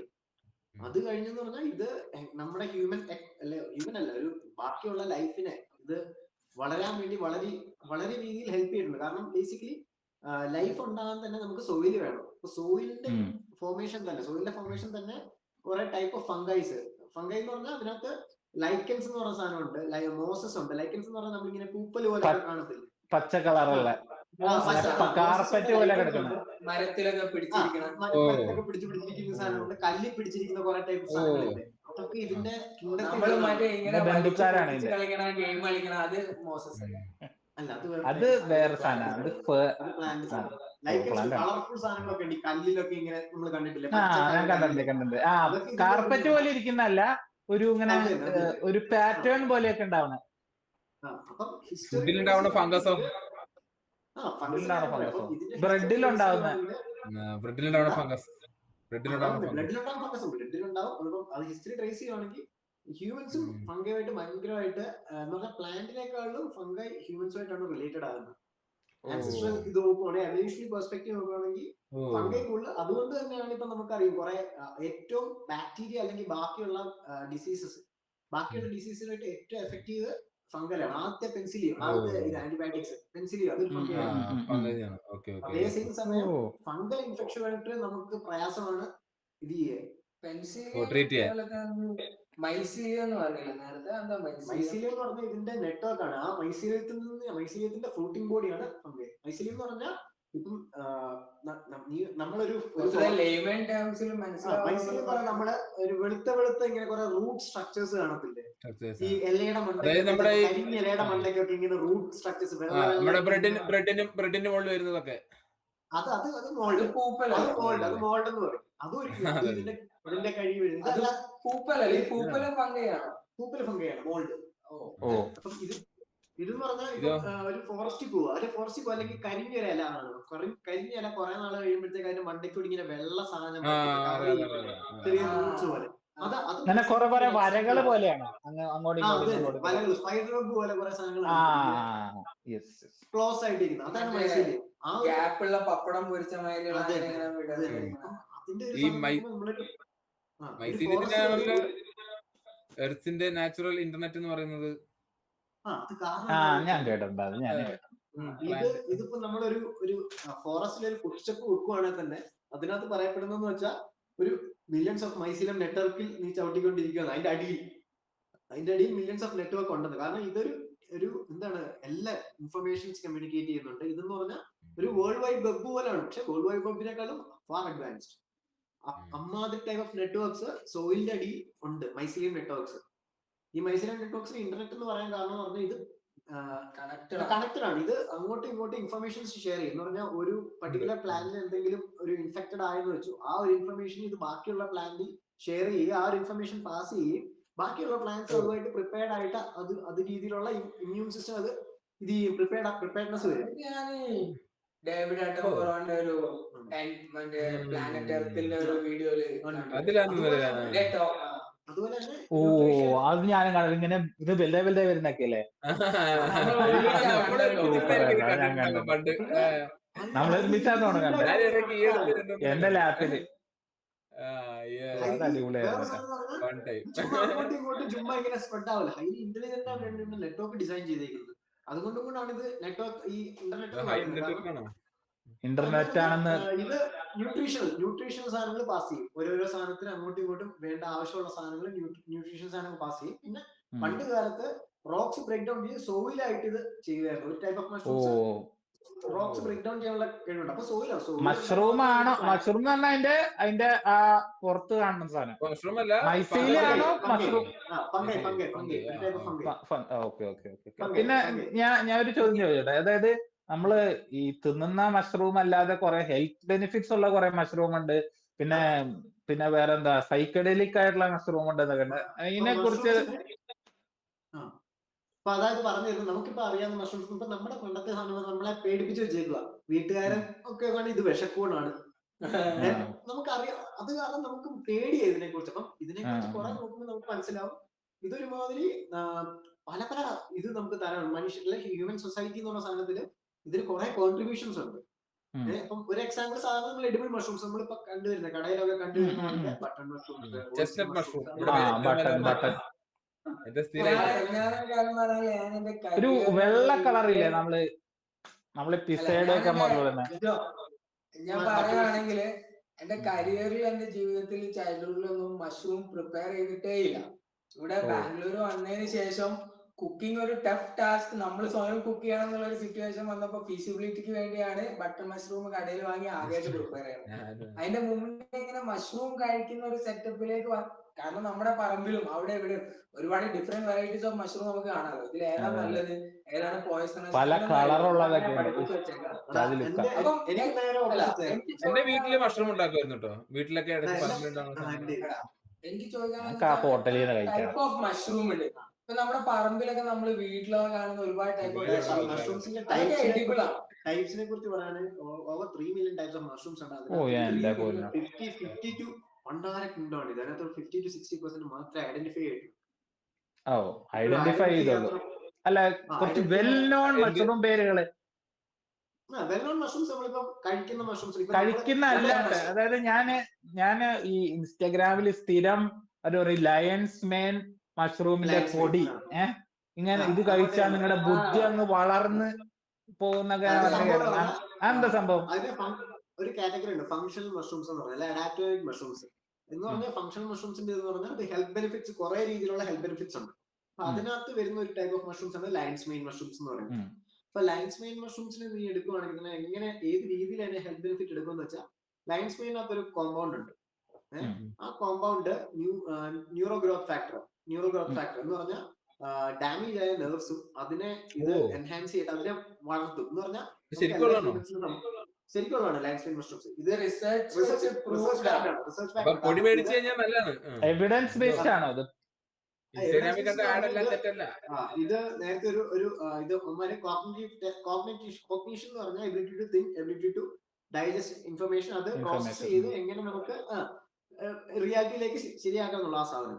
ഇത് കോഗ്നിറ്റീവ് എബിലിറ്റി കൂട്ടി. എങ്ങനെയാണെന്ന് വെച്ചാൽ ന്യൂറോ റീജനറേഷൻ ഫാക്ടർ ഇത് കൂട്ടും എന്ന് പറഞ്ഞാൽ ഡാമേജ് ആയ നെർവ്സിനെ ഇംപ്രൂവ് ചെയ്യും. അതേ സെയിം സമയത്ത് ഇപ്പം നമ്മൾ ഹ്യൂമൻസിന്റെ ഒരു 10-30 വയസ്സ് കഴിയുമ്പോൾ നമുക്കൊരു ഫാക്ടർ ഉണ്ട്, ഇത് എത്രമാത്രം നെർവ് റീജനറേറ്റ് ചെയ്യുന്നതും നെർവ് നശിക്കുന്നതും ഇതെല്ലാവരും നശിച്ചുകൊണ്ട് റീജനറേറ്റ് ചെയ്തുകൊണ്ടിരിക്കുന്നത്. ഈ ഡിമെൻഷ്യ വരുന്നത്, അൽഷിമസ്, അതൊക്കെ അതൊക്കെ ഇതിന്റെ ഒരു ഇതാണ്. ആ ഒരു ബാലൻസ് തെറ്റുമ്പോഴാണ് ഇത് വരുന്നത്. ഇത് ചെയ്യുന്നതെന്ന് വെച്ചാൽ ഇത് അതിനെ ഓവർകം ചെയ്യാൻ പറ്റും. അതിനെ ഓവർകം ചെയ്തിട്ട് ഈ ഗ്രോത്ത് ഫാക്ടർ കൂട്ടിയിട്ട് നമുക്ക് ബ്രെയിൻ ഫോഗ് എന്നൊക്കെ പറയത്തില്ല, നമുക്കൊന്നും ചിന്തിക്കാൻ പറ്റാത്ത അവസ്ഥ, ആങ്സൈറ്റി, ഓവർ തിങ്കിങ്, ഇതുപോലത്തെ സാധനങ്ങൾ ഈ ഒരു മഷ്റൂംസ്, ലയൺസ് ഒരു പർട്ടിക്കുലർ മഷ്റൂംസ് ഇതിൽ കൂടി കൂടും. പിന്നെ മാർക്കറ്റിൽ കുറെ അവൈലബിൾ ആയിട്ടുള്ള സാധനമുണ്ട്. ഇതിന്റെ മേജർ പ്രശ്നം എന്ന് പറഞ്ഞാൽ ഇതിന്റെ കോൺസെൻട്രേഷൻ ഉണ്ട്. കുറെ പറ്റിക്കാൻ വേണ്ടി പറഞ്ഞാൽ ഇതിന്റെ പല രീതിയുണ്ട്. ഇതിന് ടിഞ്ചർ ഫോം എന്ന് പറഞ്ഞാൽ അതിന്റെ ഓയിൽ ടൈപ്പിലുള്ള എക്സ്ട്രാക്ട് ചെയ്തിട്ട് അതിന്റെ തന്നെ പല പല അതാണ്. അത് നോക്കി മേടിച്ചിട്ടുണ്ടെങ്കിൽ അതിന്റെ കാര്യമില്ലാതാവും. അല്ല, ഇപ്പം നീ പറഞ്ഞല്ലോ ഇത് മറ്റേ അൽഷിമേഴ്സിസ് ഇതിനൊക്കെ ട്രീറ്റ് ചെയ്യുന്നുണ്ട്. ഇതിപ്പം ആനിമൽസിൽ റിസർച്ച് ചെയ്തിട്ടുള്ളത് ആക്ച്വലി ഹ്യൂമൻ ടെസ്റ്റ് നടന്നതിന്റെ എവിഡൻസ്. അതായത് ഇപ്പം കുറെ യുഎസിൽ തന്നെ ഇപ്പം FDA അപ്രൂവ്ഡ് ആയിട്ടുള്ള കുറെ യൂണിവേഴ്സിറ്റീസ് ഉണ്ട്. ജോൺ ഹോപ്കിൻസ് മേജർ യൂണിവേഴ്സിറ്റീസ് ആണ്. അത് മെഡിക്കൽ ഫീൽഡിൽ തന്നെ മേജർ ആയിട്ടുള്ള യൂണിവേഴ്സിറ്റി ഉണ്ട്. യുഎസിലുണ്ട്. പിന്നെ അതായത് നീ വേണം കുറച്ചുകൂടെ നിർത്തി പറയാം, ഫാസ്റ്റ് ആയിട്ട് ഭയങ്കര. അപ്പൊ ജോൺ ഹോപ്കിൻസ് യുഎസിലുണ്ട്, FDA അപ്രൂവ്ഡ് ആണ്. അപ്പൊ അതുപോലെ തന്നെ FDA Food and Drug Administration അമേരിക്കയുടെ. അതെ. അതുപോലെ തന്നെ UK പോകണമെങ്കിൽ ഇമ്പീരിയൽ സ്കൂൾ ഓഫ് മെഡിസിൻ ഉണ്ട്. Imperial College. അവർ ടോപ്പ് നോച്ച് മെഡിസിനൽ കോളേജസ് ആണ്. ഇവര് നല്ല രീതിയിലുള്ള ഹ്യൂമൻസ് അവർക്ക് അലോ ചെയ്തിട്ടുണ്ട് റിസർച്ച് ചെയ്യാൻ വേണ്ടി. അത് എല്ലാവർക്കും അലോ ചെയ്യുന്നതല്ല. അപ്പൊ ഇവര് ഞാൻ പല ടൈപ്പ് ഓഫ് മഷ്റൂംസിന്റെ എക്സാമ്പിൾസ് പറയാം ക്ലിനിക്കൽ സ്റ്റഡിയുടെ. അപ്പം ഒന്ന് ലയൺസ് മെയിൻ എടുത്തിട്ട് അവര് എന്ത് കോമ്പൗണ്ടാ ലയൺസ് മെയിനില്? ലയൺസ് മെയിൻ ടെപ്നോയിഡ്സ് ആണ് തോന്നുന്നു, അങ്ങനത്തെ ഒരു പർട്ടിക്കുലർ കോമ്പൗണ്ട്. ടെപ്നോയിഡ്സ് ആണ് ഈ ബ്രെയിനിലത്തെ കേടായ ഈ ന്യൂറോൺസ്. ബോഡിയിലെ മൊത്തം ന്യൂറോൺസും ഫയർ ചെയ്യുന്നതാണോ? ഇല്ലടാ, ബോഡി മൊത്തം ബ്രെയിനിലാണല്ലോ മേജർ. ഏറ്റവും ഉള്ളത് ബ്രെയിനിലാണല്ലോ. മേജർ ബ്രെയിനിലും പിന്നെ ഗട്ടിലുമാണ്. രണ്ട് സ്ഥലത്താണ് ബോഡിയിൽ ഏറ്റവും കൂടുതൽ ന്യൂറോ കോൺസെൻട്രേഷൻ ഉള്ളത്. വയറ് നമ്മുടെ എന്താ കൊണ്ട് അടിച്ചുപോയ ന്യൂറോണൊക്കെ ഇത് വെച്ച് ഫിക്സ് ചെയ്യാനോ? ഇതൊന്നും അല്ല. അപ്പൊ ഈ അല്ല ലയൺസ് മെയിൻ എന്ന് പറഞ്ഞാല് അതിന്റെ ഒരു ചെറിയ ഭാഗം മാത്രമാണ് ഈ ഫങ്ഷണൽ മഷ്റൂംസിലെ. ഇതുപോലെ പല ടൈപ്പ് ഓഫ് മഷ്റൂം ഉണ്ട്. ഇപ്പം വേറെ ഒരു 3 പറഞ്ഞേ. റീഷി എന്ന് പറഞ്ഞ മഷ്റൂം ഉണ്ട്. റീഷി എന്ന് പറഞ്ഞാൽ പണ്ട് ഇത് ഏൻഷ്യൻ ചൈനീസ് ഉപയോഗിച്ചുകൊണ്ടിരിക്കുന്നത്. അവർ ഈ റീഷിയെ വിളിക്കുന്നത് ഇമ്മോർട്ടാലിറ്റി, മഷ്റൂം ഓഫ് ഇമ്മോർട്ടാലിറ്റി എന്നാണ് പറയുന്നത്. മരിക്കില്ല, മരണമില്ലാത്ത. എന്ന് പറഞ്ഞാൽ ഇതിന്റെ കഴിക്കുന്നവർക്ക് ഇങ്ങനത്തെ ആന്റി ഓക്സിഡൻസ് ഉണ്ട്. ഇപ്പൊ നമുക്കറിയാവുന്ന ബ്ലൂബെറി ആണ് ഉള്ളതിൽ ഏറ്റവും കൂടുതൽ ആന്റി ഓക്സിഡൻസ് തരുന്ന സാധനം. ഗ്രീൻ ടീ കേട്ടിട്ടുണ്ട്. ഗ്രീൻ ടീയെക്കാളും വളരെ കൂടുതലാണ് ബ്ലൂബെറി. ഇപ്പൊ ബ്ലൂബെറിയെക്കാളും ഒരു 10-200 മടങ്ങ് കൂടുതലാണ് ഈ റേഷ്യോ. ഒരു വേറൊരു ടൈപ്പ്. ഇത് ഫങ്ഷണൽ മഷ്റൂം. ഇൻഫ്ലമേഷൻ ഉണ്ട്. ബോഡി പല രീതിയിലുള്ള ഇൻഫ്ലമേഷൻ കാണും. അത് കാരണമാണ് ഈ വാദം, മറ്റേ പല നീരൊക്കെ വരുന്നത്. നീരും ഇതൊക്കെ ഇതിനെ കൺട്രോൾ ചെയ്യാൻ, ഇതിനെ റെഗുലേറ്റ് ചെയ്യാനുള്ള കെമിക്കൽസ് ഉണ്ട് ഇതിനകത്ത്, വീക്ഷിക്കാത്ത. പിന്നെ അതുപോലത്തെ ഇന്ത്യയിൽ അവൈലബിൾ ആണ് ഇത്. പക്ഷെ ഇന്ത്യയിലെ ആൾക്കാർ പറഞ്ഞില്ല, മൈക്കോ ഒരു ഫോബിയ ഉണ്ട്, ആൾക്കാർക്ക് പേടിയുണ്ട്. ഈ മഷ്റൂം കേൾക്കുമ്പോൾ തന്നെ ആൾക്കാർക്ക് പേടിയാണ്. പിന്നെ ഇത് അല്ല, ഈ വിഷമുള്ള മഷ്റൂം ഉണ്ടോ? അതൊരു ചോദ്യം ചോദിക്കണല്ലോ. എല്ലാം വരുന്നും ഇത് മാത്രമാണോ? വിഷമുള്ള ടൈപ്പ് ഉണ്ടോ? ഞാൻ കുറെ പേര് മരിച്ചു എന്നൊക്കെ കേട്ടിട്ടുണ്ടല്ലോ. വിഷമുള്ള കുറെ ടൈപ്പ് ഓഫ് മഷ്റൂംസ് ഉണ്ട്. ഏഞ്ചൽ മഷ്റൂം എന്ന് പറഞ്ഞ മഷ്റൂം ഉണ്ട്. അപ്പൊ അതിനകത്ത് അത് കണ്ടാൽ നമുക്ക് കഴിക്കുന്ന മഷ്റൂം ഉണ്ട്. കാരണം എന്റെ വീട്ടിലൊക്കെ പണ്ട് അമ്മൂമ്മ പറമ്പിൽ പോയി പറിച്ചോണ്ട് വരുമായിരുന്നു.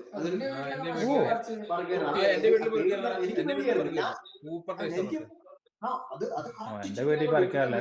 അത് ചത്ത സ്ഥാനത്തിലൊക്കെ ഉണ്ടാവുന്നതുകൊണ്ട് ഞങ്ങൾ പറിക്കാറില്ല. എല്ലാം ഒന്നും കഴിക്കൂല, ചിലതൊക്കെ കഴിക്കൂല. അല്ല, ഞങ്ങൾക്ക് അതിനെ കുറിച്ച് നോളേജ് ഇല്ലാത്തതുകൊണ്ടായിരിക്കും. വേറെ ഓരോ ടൈപ്പ് ഉണ്ട് കേട്ടോ, അതൊന്നും കഴിക്കൂല. അന്നത്തെ അത് ഇപ്പോഴത്തെ ടെർമിറ്റോസൈറ്റ്സ് എന്ന് പറഞ്ഞ സാധനമുണ്ട്. വെള്ള മഷ്റൂം ഇങ്ങനത്തെ അതിന്റെ ഒരു സ്ട്രക്ചർ ഉണ്ട്. മഷ്റൂമിന്റെ ഒരു ബോഡി ഉണ്ടല്ലോ, ഗില്ല്, അതിന്റെ ഇത് വീല് എന്ന് പറഞ്ഞ സാധനമുണ്ട്, ഇങ്ങനെ പടം പോലെ ഇങ്ങനെ ഇരിക്കുന്നത്. അത് കണ്ടു അത് വിഷമായിരിക്കും. അതൊക്കെ ഒരു കോമൺ ഐഡന്റിഫിക്കേഷൻ സാധനമാണ് കുറെ സാധനങ്ങൾ. ഓ ഈ ഗില്ലൊക്കെ ഉള്ളത് വിഷമുള്ളതാണോ? ഇല്ല, ഗില്ലെല്ലാത്തിനും വീലെന്ന് പറഞ്ഞ സാധനമുണ്ട്. വീലെന്ന് പറഞ്ഞ സാധനം എന്ന് പറഞ്ഞാൽ മഷ്റൂം ഗില്ല് കഴിഞ്ഞിട്ട് ഇങ്ങനെ ഒരു സാധനം കൂടെ വരും, ഒരു പടം പോലെ, ഒരു ചുറ്റും അതിന് ഇങ്ങനെ താഴോട്ട് ചെറിയൊരു വട്ടമാണോ? പിന്നെ ചെറിയൊരു വട്ടം. ഇത് എന്താ വെച്ചു, ഇങ്ങനെയാണ് മഷ്റൂം ഇരിക്കുന്നത് വെച്ചു. ഇതിന് ചുറ്റും ഇവിടെ ഇങ്ങനെ ഒരു വട്ടം വരും, ഇങ്ങനെ. ഈ മുകളിലത്തെ തൊട്ടി പോലത്തെ സാധനത്തിന്റെ താഴെ, താഴെ അതിന്റെ താഴെ. അപ്പൊ നമ്മള് കഴിച്ചോണ്ട് ടെർമിറ്റോസൈറ്റ്സ് എന്നുള്ള സാധനം നമ്മള് കോമൺ ആയിട്ട് നമ്മുടെ വീട്ടുകാരൊക്കെ പറഞ്ഞുകൊണ്ടിരിക്കുന്നത്. അത് വീട്ടുകാര് എല്ലാരും പറിക്കുന്നില്ല കേട്ടോ. എല്ലാരും ഇത് കേട്ട് ആരും പോയി പറിക്കില്ല കേട്ടോ. അവസാനം ആകെ പ്രശ്നമാവും. ഞാനിപ്പോ ആലോചിച്ചോളൂ, വീട്ടിലൊക്കെ ഒരുപാട് നാട്ടിലൊക്കെ കഴിക്കാം. ഇപ്പൊ നമ്മളെ നാട്ടിലൊക്കെ പറിക്കേണ്ട ആവശ്യമില്ല. ഇത് ഇതിന്റെ വിത്തൊക്കെ കിട്ടുന്നോണ്ടല്ലേ? ഇതിന്റെ മറുപടി കോമൺ ആയിട്ട് മഷ്റൂംസിന്റെ വേറെ പ്രശ്നം ഐഡന്റിഫിക്കേഷൻ. ക്വസ്റ്റ്യൻ എന്താന്ന് വെച്ചാൽ, ഇപ്പം വീട്ടിലൊക്കെ ഒരുപാട് മരത്തിലൊക്കെ മഷ്റൂം വീണ് കടന്ന് ദ്രവിച്ച മരത്തിലൊക്കെ മഷ്റൂം വരില്ല. അതില് പോയിസണസ് മഷ്റൂം ഉണ്ടാവാനുള്ള പോസിബിലിറ്റി ഉണ്ട്. മഷ്റൂം തന്നെ പല ടൈപ്പ് ഉണ്ട്. വുഡ് ലവിംഗ് മഷ്റൂംസ് ഉണ്ട് എന്ന് പറഞ്ഞാൽ, ഇപ്പൊ മഷ്റൂം ആ ടൈപ്പ് ഓഫ് മഷ്റൂംസ് ഇല്ലായിരുന്നെങ്കിൽ നമുക്ക് ഫോറസ്റ്റിൽ കയറാൻ പറ്റത്തില്ല. ഈ വേസ്റ്റ് മാത്രമായിരിക്കും. ചരിഞ്ഞ് കിടക്കുന്ന ഇല അല്ലെങ്കിൽ ചരിഞ്ഞ് കിടക്കുന്ന ട്രീസ്, അത് മാത്രമായിരിക്കും. ഡീകമ്പോസ് ചെയ്യാനുള്ള ഒരു ഏജന്റ് ആണ് മഷ്റൂം പറഞ്ഞു തരുമ്പോ. അതിനെ ഡീകമ്പോസ് ചെയ്യുന്ന സാധനമാണ് മഷ്റൂം. ഡിസ്ക്ലെയിമർ എന്താന്ന് വെച്ചാല്, ഈ പറഞ്ഞതും കേട്ടിട്ട് ആരും വീട്ടിലെ പറമ്പിലുള്ള മഷ്റൂം എല്ലാം പോയി പറിക്കരുത്. അതില് പോസിബിലിറ്റി ഓഫ് പോയിസണസ് മഷ്റൂം പറഞ്ഞാല്, ഒരു എഡിബിൾ മഷ്റൂം ഓരോ ടൈപ്പ് ഓഫ് മഷ്റൂംസിന് അതിൻ്റെതായിട്ടുള്ള എൻവയോൺമെന്റ് ഉണ്ട്. ഇപ്പൊ ഒരു എൻവയോൺമെന്റിന്റെ എക്സാമ്പിൾ എടുക്കുക, വുഡ് പറഞ്ഞു, വുഡിന്റെ എക്സാമ്പിൾ എടുക്കുക. ഈ വുഡിൽ തന്നെ എഡിബിളും ഉണ്ട്, അതേ സെയിം സ്ഥലത്ത് പോയിസണസും വളരെ കണ്ടാൽ വലിയ വ്യത്യാസം കാണണമെന്നില്ല. അത് ഐഡന്റിഫൈ ചെയ്യാൻ അറിയാത്തവർക്ക് പെട്ടുപോകും. അപ്പോ എത്ര അറിവുള്ളവരാണ് വെച്ചാലൊരു പണി കിട്ടാൻ നല്ല ചാൻസ് ഉണ്ട്. ഒരു കോഷൻ വേണം, അറിഞ്ഞിരിക്കണം ഇത് എങ്ങനെയാണ് ഐഡന്റിഫൈ ചെയ്യേണ്ടതെന്ന് പറഞ്ഞാൽ. ടെക്നിക്സ് ഉണ്ട്. ഇപ്പൊ നമ്മള് ഇതുവരെ നമ്മൾ ഡിസ്കസ് ചെയ്തപ്പോ ഒരു എഡിബിൾ കൈൻഡ് ഓഫ് മഷ്റൂം നമ്മളിപ്പോ വാങ്ങുന്നു, കറി വെക്കുന്നു, വീട്ടിൽ നിന്ന് പറിക്കുന്നു നോക്കിയിട്ട് അതിൽ പോസിബിലിറ്റി ഓഫ് പോയിസണസ് ഉണ്ട്. അതൊരു ടോപ്പിക്. ഇപ്പൊ ഒരു മോഡേൺ സയൻസുമായിട്ട് റിലേറ്റ് ചെയ്യുമ്പോൾ ഇപ്പൊ ഒരുപാട് റിസർച്ച് ഒക്കെ വരുന്നില്ല മെഡിസിനൽ പർപ്പസിന്, അല്ലെങ്കിൽ ഇപ്പം ഹെൽത്തിനെ ഹെൽപ്പ് ചെയ്യാൻ വേണ്ടിട്ട്. അത് എന്ത് കൈൻഡ് ഓഫ് മഷ്റൂംസ് ആണ്? നേരത്തെ ലയൺസ് അതല്ലാതെ വേറെ എന്താണ് കോമൺ ആയിട്ട് മെന്റൽ ഹെൽത്തിന് വേറെ സൈലോസൈബിൻ മഷ്റൂംസ്. സൈലോസൈബിൻ മഷ്റൂം എന്ന് പറഞ്ഞാൽ അതും ശരിക്കും പറഞ്ഞ ഒരു പോയിസണസ് ആണല്ലോ. ആൾക്കാര് വേറെ ചില യൂസിന് വേണ്ടി ഉപയോഗിക്കുന്നു എന്നാണല്ലോ. നമുക്ക് കേരളത്തിലെ വെസ്റ്റേൺ ഗാർഡ്സിൽ എല്ലാവർക്കും അറിയുന്ന പോലെ പല സ്ഥലങ്ങളിലും ഉണ്ടായിരുന്നുണ്ട്.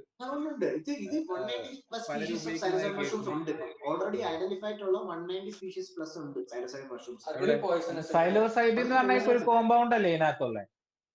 അതിന്റെ ബേസിക്കലി സൈലോസൈബിൻ മഷ്റൂംസ് അത് സൈലോസൈബ് എന്ന് പറഞ്ഞായിരിക്കും അതിന്റെ ഫാമിലി നെയിം തുടങ്ങുന്നത്. ഇതൊരു കെമിക്കലാണ് സൈലോസൈബിൻ. സൈലോസൈബിൻ ബോഡിയിലേക്ക് കയറുമ്പോൾ അത് സൈലോസിനായിട്ട് എഫക്ട് കണ്ടു തുടങ്ങുന്നത്. സൈലോസിനായിട്ടുണ്ടെന്ന് നീ പറഞ്ഞിട്ടില്ലേ? ഏതോ ഒരു മഷ്റൂമിലൊക്കെ സൈലോസിനായിട്ട് തന്നെയാണ് ഉള്ളതെന്ന് പറഞ്ഞു. 190 തന്നെ സ്ട്രെങ്ത് അനുസരിച്ച് വേരിയേഷൻ ഉണ്ട്. സ്ട്രെങ്ത് ഉണ്ട്.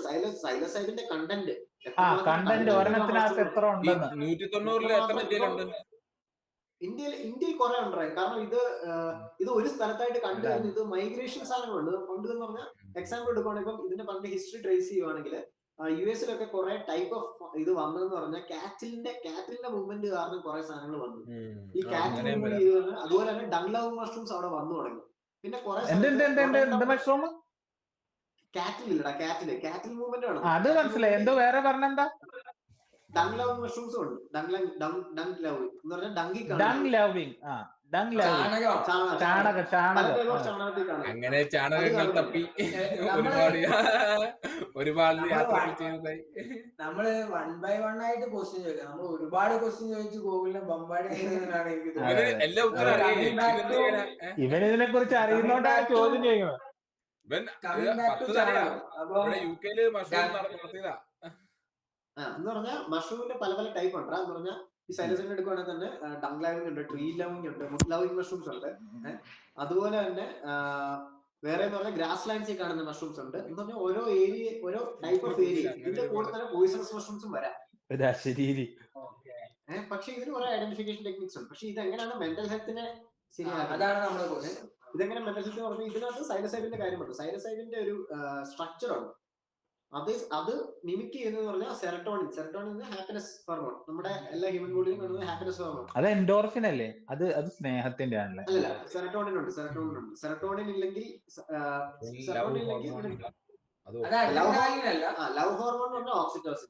ലവ് ഹോർമോൺ ഓക്സിറ്റോസിൻ ആണ്. ഇപ്പൊ എൻഡോർഫിൻ എന്തായിരുന്നു? അല്ല പോട്ടെ, ഇത് കണ്ടിന്യൂ ചെയ്ത് നമ്മള് സൈഡ് ലൈൻ ആയി പോകും. സൈഡ് ലൈൻ അല്ല, ബ്രാഞ്ച് ഔട്ട് ആയി പോകും.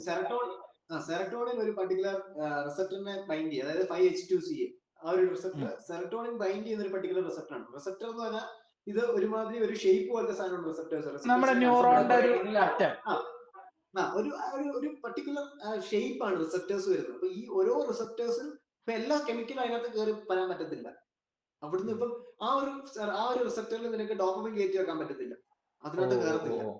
അപ്പൊ ഇതിന് സെറട്ടോണിന് വേണ്ടി ഒരു റിസപ്റ്റർ ഉണ്ട്. ഒരു പൂട്ടൊക്കെ പോലെയാണ്, ഇന്ന താക്കോലെ അങ്ങനെ പൂട്ടും താക്കോലും പോലെയാണ് റിസപ്റ്റേഴ്സ്, ന്യൂറോ റിസപ്റ്റേഴ്സ്. ഇത് ബ്രെയിനിലാണ് ന്യൂറോ റിസപ്റ്റേഴ്സ്. ഈ റിസപ്റ്റേഴ്സ് ഇതിന്റെ സെറട്ടോണിന്റെ കോമ്പൗണ്ട് സ്ട്രക്ചർ ബ്രെയിനിൽ മാത്രമൊന്നുമല്ല, എന്താടാ ബോഡിയുടെ പല സ്ഥലത്തില്ലേ റിസപ്റ്റേഴ്സും. അത് പെയിൻ റിസപ്റ്റേഴ്സ്, പല പല റിസപ്റ്റേഴ്സ് ഉണ്ട്. ഞാൻ ഇതിൽ സെറട്ടോണിൻ റിസപ്റ്റേഴ്സിന്റെ കാര്യമാണ് പറയുന്നത്. പല പല ടൈപ്പ് ഓഫ് റിസപ്റ്റേഴ്സ് ഉണ്ട്. ഇത് ഞാനിപ്പോ പറഞ്ഞ പർട്ടിക്കുലർ 5-HT2CA ഈ സാധനം ബൈൻഡ് ചെയ്യുന്നത് പറഞ്ഞാൽ കറക്റ്റ് സിമിലർ ഷേപ്പ് ആയതുകൊണ്ട് സെറട്ടോണിന്റെ സാധനത്തിൽ ബൈൻഡും ചെയ്യും, സെറട്ടോണിനേക്കാളും കൂടുതൽ നേരം അവിടെ നിൽക്കുകയും ചെയ്യും. ഇത് അപ്പം അതായത് കള്ളന്മാര് ഫേക്ക് താക്കോൽ ഉണ്ടാക്കി വരുന്ന പോലത്തെ താക്കോലാണ് ഇതിന്റെ, ഈ സൈലോസൈഡിന്റെ. ഇത് ഇതിനകത്ത് തന്നെ ഇരിക്കും കുറെ നേരം.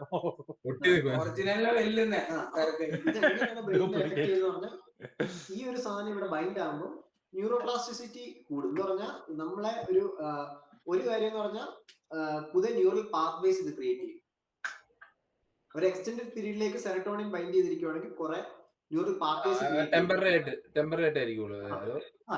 ആയിട്ടല്ല, ഇതിന്റെ ലോങ് ടേം എഫക്ട്സ് ഉണ്ട്. അത് കാരണമാണ് ഈ ലോങ് ടേം എഫക്ട്സിന്റെ ക്ലിനിക്കലി പ്രൂവൺ ആയതുകൊണ്ടാണ് PTSD, അതായത് post traumatic disorder, stress disorder. ആ സാധനം ഡിപ്രഷന് ഇതെല്ലാം ബേസിക്കലി എന്ന് പറഞ്ഞാൽ ഒരു പർട്ടിക്കുലർ വേയിൽ ന്യൂറൽ പാത്വേ അലൈൻ ചെയ്യുമ്പോഴാണ് നമുക്ക് ആ ഒരു തോട്ട് പ്രോസസ് വരുന്നത്. PTSD ആണെങ്കിൽ തന്നെ ഒരു ട്രോമ ആണ്. ആ ട്രോമയിൽ തന്നെ നീ ഓവർ തിങ്ക് ചെയ്തുകൊണ്ടിരിക്കുക ആ ഒരു സിറ്റുവേഷൻ, സാധനങ്ങൾ, ഇതൊക്കെ. അത് കാരണം ബ്രെയിൻ ആ ഒരു pathway, neurons that fire together ആ ഒരു പാത്വേ, സ്ട്രിക്റ്റ് ആയിട്ടുള്ള ഒരു പാത്വേ കൂടെ മാത്രമേ ചിന്താഗതി പോകത്തുള്ളൂ, ന്യൂറോൺസ് ഫയർ ചെയ്യത്തുള്ളൂ. ബ്രെയിൻ വളരാൻ സഹായിക്കുന്നു, അതായത് പുതിയ പാത്വേ ഉണ്ടാവാൻ സഹായിക്കുന്നു. പുതിയ പാത്വേ പുതിയ ചിന്തകൾ ഉണ്ടാകും, നമുക്ക് പുതിയ പോസിബിലിറ്റീസിലേക്ക് നമ്മൾ ചിന്തിക്കും. എന്ന് പറഞ്ഞാൽ നമ്മളിപ്പം നമ്മുടെ ജീവിതം തീരാറായിരിക്കും. അങ്ങനത്തെ ഡിപ്രഷൻ എന്ന് പറഞ്ഞാൽ ആ ഒരു ലെവലിലേക്ക് പോവാം. മിഡ് ലൈഫ് ക്രൈസിസ്, അതൊക്കെ അല്ലേ? ഒരു ഒതുങ്ങിയ ചിന്താഗതി വരും. ഒതുങ്ങിയ ചിന്താഗതിയിൽ നിന്ന് തന്നെ പല പോസിബിലിറ്റീസ് ഈ ഒരു റീവയറിംഗ് ഉണ്ടാവും. ഈ നമ്മൾ വയസ്സാകുമ്പോ എല്ലാരും ഇങ്ങനെ ജപിച്ചൊക്കെ ഇരിക്കുന്നത് ഈ ന്യൂറോപ്ലാസ്റ്റിസിറ്റി കുറഞ്ഞോണ്ടായിരിക്കുമല്ലോ. അത് വേറെ ഓപ്ഷൻ ഒന്നും ചിന്തിക്കാൻ പറ്റത്തില്ല. ഇല്ലില്ല, അത് അവര് വയർഡാണ് അങ്ങനെ. കാരണം അവര് വയർഡായി അവർക്ക് ഈ ഒരു പാത്താണുള്ളത്. അല്ല, ഇപ്പൊ നമ്മൾ ഇതൊക്കെ ഭയങ്കര ഹൈ ലെവൽ ഡിസ്കഷൻ ആണ്, അതായത് സയന്റിഫിക് അത് ഇതൊക്കെ. ഒരു ഗ്രൗണ്ട് ലെവലിൽ ഒരു സാധാരണക്കാരനെ വെച്ച് പറയുകയാണെങ്കിൽ, നീ ഇപ്പൊ പറഞ്ഞു, ഇപ്പൊ നമ്മളൊരു എൻഡ് പോയിന്റ്, അതായത് നമുക്ക് ഇനി മുന്നോട്ടേക്ക് ഒരു ഓപ്ഷൻ ഇല്ലാന്ന് ലൈഫിൽ തോന്നുന്ന സമയത്ത് ഇത് മേ ബി ഹെൽപ്പ് ചെയ്യും. അതായത് ഡിഫറെന്റ് പാത്വേസ് അല്ലെങ്കിൽ ഡിഫറെന്റ് തോട്ട്സ് ഓപ്പൺ അപ്പ് ചെയ്യുന്നത്. അതിനൊരു വെരി റിയലിസ്റ്റിക് ആയിട്ട് ഒരു വെരി ഗ്രൗണ്ട് ലെവൽ ആയിട്ടുള്ള എക്സാമ്പിൾ എന്തെങ്കിലും പറയാനുണ്ടോ? ഇപ്പൊ ഒരു വെരി ഡിപ്രസ്ഡ് ആയിട്ടുള്ള ഒരാൾ, ഇപ്പം എന്തെങ്കിലും ഒരു ഡിപ്രഷനിൽ ഇങ്ങനെ ജീവിക്കുന്ന ഒരാൾ, അപ്പൊ അയാൾക്ക് ഇപ്പം ഈ ഒരു മെഡിസിനൽ മഷ്റൂം എന്ന് പറഞ്ഞു കഴിഞ്ഞാല് ഒരു മെഡിസിനിലാണോ സൈലോസൈബിൻ മഷ്റൂമിന്റെ കാര്യമല്ലേ പറയുന്നത്? കാരണം ഇതിന്റെ ഓൾറെഡി കുറെ ക്ലിനിക്കൽ ട്രയൽസ് നടത്തിയിട്ടുണ്ട്. ഇപ്പം സൈലോസൈബിൻ മഷ്റൂംസ് ഇപ്പം കാനഡയിലൊക്കെ അവൈലബിൾ ആണ്. അപ്പം അതുപോലെ തന്നെ കുറെ FDA ഇപ്പം 3rd level of clinical trials നടത്തിയിട്ടുള്ള ഒരു കാര്യമാണിത്. നമ്മുടെ നേരത്തെ പറഞ്ഞ ഫുഡ് ആൻഡ് ഡ്രഗ് FDA. കാരണം അവിടൊക്കെ ഇവന്മാര് തന്നെയായിരുന്നു ഇതിന്റെ ഒരു പൊട്ടൻഷ്യൽ സത്യം പറഞ്ഞാൽ ഇത്രയും നാളായിട്ട് റിയലൈസ് ചെയ്യാത്തതിന്റെ കാരണം US തന്നെയാണ് പറഞ്ഞു തരുമ്പോൾ. കാരണം ഇതൊന്ന് മര്യാദയ്ക്ക് ടെസ്റ്റ് ചെയ്ത് മര്യാദയ്ക്ക് ഒരു 1960s ഇതിന്റെ മര്യാദയുള്ള ടെസ്റ്റിംഗ് ചെയ്തുകൊണ്ടാണ് സൈക്കോളജിസ്റ്റ് ഉപയോഗിച്ചുകൊണ്ടിരുന്നതാണ്. ഇതിന്റെ ഡോസസ് ഒരു മൈക്രോ ലെവൽ ഡോസസ് കൊടുത്തിട്ട് ആൾക്കാരിൽ ടെസ്റ്റ് ചെയ്തുകൊണ്ടിരുന്ന കുറെ ഇമ്പ്രൂവ്മെന്റ് ഉണ്ടായിരുന്നു. പക്ഷെ ഒറ്റയടിക്ക് 1970s ആയപ്പോഴത്തേക്ക് റിച്ചാർഡ് നിക്സൺ എന്ന് പറഞ്ഞ പ്രസിഡന്റ് ഉണ്ട്. പുള്ളി വാർ ഓൺ ഡ്രഗ്സ് ഇത് ചെയ്തു. വാർ ഓൺ ഡ്രഗ്സിനകത്ത് വരുമ്പോൾ ഇതൊക്കെ അതിനകത്ത് ഇൻവോൾവ് ആയി, LSD ഇൻവോൾവ് ആയി എന്ന് പറഞ്ഞാൽ ഈ എന്തൊക്കെയാണോ സൈക്കോളജിക്കലി അല്ല മെന്റൽ ഹെൽത്തിനെ പ്രൊമോട്ട് ചെയ്യാവുന്ന രീതിയിൽ കുറെ ഇതുണ്ടായിരുന്നു, അല്ലാത്ത കുറെ രീതി ഉണ്ടായിരുന്നു. ഇതെല്ലാം കൂടെ ഒറ്റയടിക്ക് നിന്നുപോയി. പിന്നെ ഡെവലപ്മെന്റും അല്ലെങ്കിൽ ഇതിനെക്കുറിച്ച് റിസർച്ച് വരുന്നത് എന്ന് പറഞ്ഞ ഒരു 2010 കഴിഞ്ഞിട്ടാണ് ഇതിനെക്കുറിച്ച് മര്യാദക്കുള്ള റിസർച്ച് വന്നു ഒന്നുമില്ല. ബാക്കി രാജ്യങ്ങളിലും ഇതിനെക്കുറിച്ചൊന്നും റിസർച്ച് വരുന്നില്ലല്ലേ? കാരണം യുഎസിൽ ഇമ്പോസ് ചെയ്യുന്ന ഒരു കാര്യം പറയുന്നത് പിന്നെ UN അതേ സെയിം സാധനം വരും. UN അത് വന്നു കഴിഞ്ഞാൽ പിന്നെ ബാക്കിയുള്ള സ്ഥലത്ത് ബാക്കിയുള്ളത് ഇമ്പോസ്റ്റ് ആവും. കാരണം ഒരു മേജർ പവർ ആണ്. മേജർ പവർ കാരണം അവരെന്താണ് ഇത്രയും റിസർച്ച് ചെയ്തിട്ടുണ്ട്, അത് കഴിഞ്ഞിട്ടാണ് അവർ ഇതിങ്ങോട്ട് വന്നത്. ബാക്കിയുള്ളവർക്ക് റിസോഴ്സസ് ഇല്ല, കാശില്ല, ഇതൊക്കെ മുടക്കിയാണ് അവർ വരുന്നത്. എന്നിട്ട് അവർ പറയുകയാണ് എന്ന് പറഞ്ഞാൽ ബേസിക്കലി അതോറിറ്റേറിയൻ ബയസ് എന്ന് പറയും. നമ്മൾ ഒരുത്തൊരു വലിയൊരു പ്രൊഫസർ വന്ന് പറയുക ഇതാണ് ശരിയല്ല, അങ്ങനെ പറയുന്നത് നമ്മളിങ്ങനെ ഇത് ചെയ്യും, അത് ഇമ്പോസ് ആവും. കാരണം അവർ ഇത്രയും റിസർച്ച് ചെയ്തിട്ടുണ്ട്. മറ്റേ അതിപ്പോ മറ്റേ കഞ്ചാവൊക്കെ അവിടെ ലീഗലാക്കിയല്ലോ. അവര് പറഞ്ഞിട്ടാന്ന് തോന്നുന്നു നമ്മുടെ ഇന്ത്യയിൽ തന്നെ ഇല്ലാണ്ടാക്കി. ഇന്ത്യ ലീഗലായിരുന്നു. ഇന്ത്യയിൽ 1980s വരെ ലീഗലായിരുന്നത്. ഈ ഒരു വാർ ഡ്രഗ്സിന്റെ ഒരു സാധനം പുഷ് ചെയ്തുകൊണ്ടാണ് ലീഗലായി തുടങ്ങിയത്. അല്ല നീ ഇപ്പൊ സംസാരിക്കണതിന്റെ ഇടയിൽ പറഞ്ഞു ഇപ്പൊ മൈക്രോഡോസിങ് എന്നുള്ളത്. എന്താണ് ഈ മൈക്രോഡോസിങ്? അപ്പൊ ഇങ്ങനെ ഇൻസ്റ്റാഗ്രാമിലൊക്കെ ഇങ്ങനെ ഈ ലൈൻസ് ഇതിന്റെ ഇതൊക്കെ കേൾക്കുമ്പോ തന്നെ പറയുന്നത് കേൾക്കാം. എന്താ മൈക്രോഡോസിങ് എന്ന് പറഞ്ഞാൽ ഇതിന്റെ ഒരു അളവുണ്ട്. ഒരു ഇപ്പം എനിത്തിങ് ബിലോ എന്തുവാ 10 to 50 മൈക്രോഗ്രാംസ്. സൈലോസൈബിന്റെ അളവാണോ? ഡ്രൈഡ് മഷ്റൂം പലതിലും പല കോമ്പൗണ്ടിന്റെ പെർസെന്റേജ് ആണോ? കോമ്പൗണ്ടിൽ ഡ്രൈഡ് മഷ്റൂംസ് പലതിലും കാണാം. കോമൺ ആയിട്ട് ഉപയോഗിക്കുന്ന കുറെ സാധനമുണ്ട്. കോമൺ ആയിട്ട് ഉപയോഗിക്കുന്ന നമ്മുടെ ഗോൾഡൻ ടീച്ചേഴ്സ് പോലത്തെ ഗോൾഡൻ ടീച്ചേഴ്സ് എന്ന് പറഞ്ഞാൽ ഗോൾഡൻ ടീച്ചർ എന്ന് പറഞ്ഞ ഒരു എന്താണ് സാധനം? അത് ബ്രാൻഡ് ആണോ? എന്താ അത്? സ്പീഷീസ് ആണോ? സൈലോസൈബിൻ ക്യൂബിനിസിസ് അതാണ് അതിന്റെ സ്പീഷീസിന്റെ പേര്. ഒരു പർട്ടിക്കുലർ ടൈപ്പ് ഓഫ് ഇത്. അത് മാത്രമേ ഇപ്പൊ എക്സാമ്പിൾ എടുക്കുന്നത്. പല ടൈപ്പ് ഓഫ് സാധനങ്ങൾ കിട്ടും. പല ടൈപ്പ് ഓഫ് സാധനം നേച്ചറിൽ അവൈലബിൾ ആണ്. അതിൽ എത്ര മൈക്രോഗ്രാം പറഞ്ഞ? 10 to 50 10 to 100 മൈക്രോഗ്രാംസ്. അതിൽ കൂടുതൽ പാടില്ല. അതാണ് മൈക്രോഡോസ് എന്ന് പറയുന്നത്. അതായത് ഈ സൈലോസൈബിൻ ഉള്ള മഷ്റൂമുകളുടെ ഈ മഷ്റൂം എടുത്തിട്ട് എത്ര ഡ്രൈ അല്ലേ, ഡ്രൈ ചെയ്ത് സാധനത്തിന്റെ ഇത്ര ഗ്രാം ആണെന്നാണോ പറയണേ? അല്ല അതോ ഇതിനകത്തുള്ള സൈലോസൈബിന്റെ അളവാണോ? ഡ്രൈഡ് മഷ്റൂംസ് അതിന്റെ പക്ഷെ അപ്പൊ മഷ്റൂമിനകത്തും വേരി ചെയ്യൂലേ? ഇപ്പൊ കോമൺലി അവൈലബിൾ മഷ്റൂം ആണ് പറയുന്നത്. കാരണം ഇപ്പൊ നമുക്ക് ഏറ്റവും കൂടുതൽ സാധനം ഈ സൈലോസൈബിൻ ക്യൂബൻസിസ് എന്ന് പറഞ്ഞ സ്പീഷീസിനകത്ത് ഇത്ര ഗ്രാം. ക്യൂബിനിസിസ് അല്ലെങ്കിൽ ലിബർട്ടി ക്യാപ്പ് എന്ന് പറഞ്ഞ സാധനമുണ്ട്. സൈലോസൈബിൻ സെലന്റിക്കാന, അതായത് ചെറിയൊരു നമ്മുടെ കൊടൈക്കനാലൊക്കെ കിട്ടുന്നതാണ്. അത് രണ്ടും നല്ല ഇന്ത്യൻ ആണ്.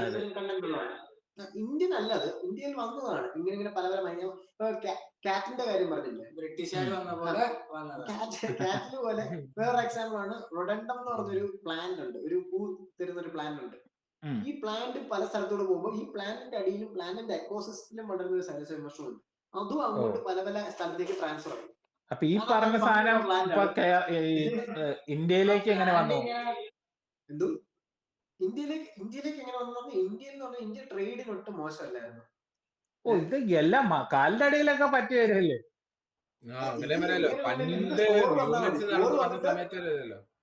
ഡോർമെന്റ് ആയിട്ടിരിക്കുന്ന സാധനം നല്ലൊരു എക്കോസിസ്റ്റം വരുമ്പോ അത് വളരും. ഓ, മാത്രല്ല ഇത് ഒരു കുരു പോലെയാണ് ഈ സ്പോർ എന്ന് പറയുന്നത്. ആവുന്നതിന് മുമ്പല്ലേ പുതിയ റിസർച്ച് അനുസരിച്ച് കേരളത്തിൽ 2 സ്പീഷീസ് കണ്ടുപിടിച്ചിട്ടുണ്ട്. സൈലോസൈബിൻ വയനാടിയനും കേരളാനസിസും.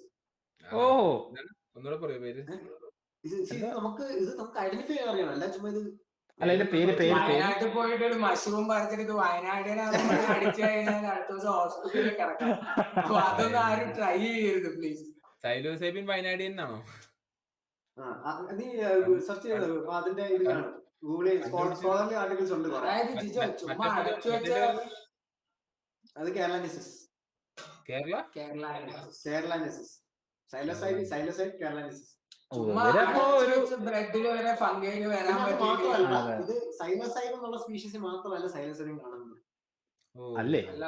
എല്ലാത്തിനും കുറെ പാനിയോലിസ് എന്ന് പറയുന്ന കുറെ സ്പീഷീസ് ഉണ്ട്. ഇത് നമുക്ക് അറിയാവുന്ന അല്ല, എത്ര 3 മില്യനകത്ത് 3 മില്യൺ അങ്ങാണ്ടല്ലേ പറഞ്ഞേ? 3 മില്യൺ താഴെ അറിയാവുന്ന 60%.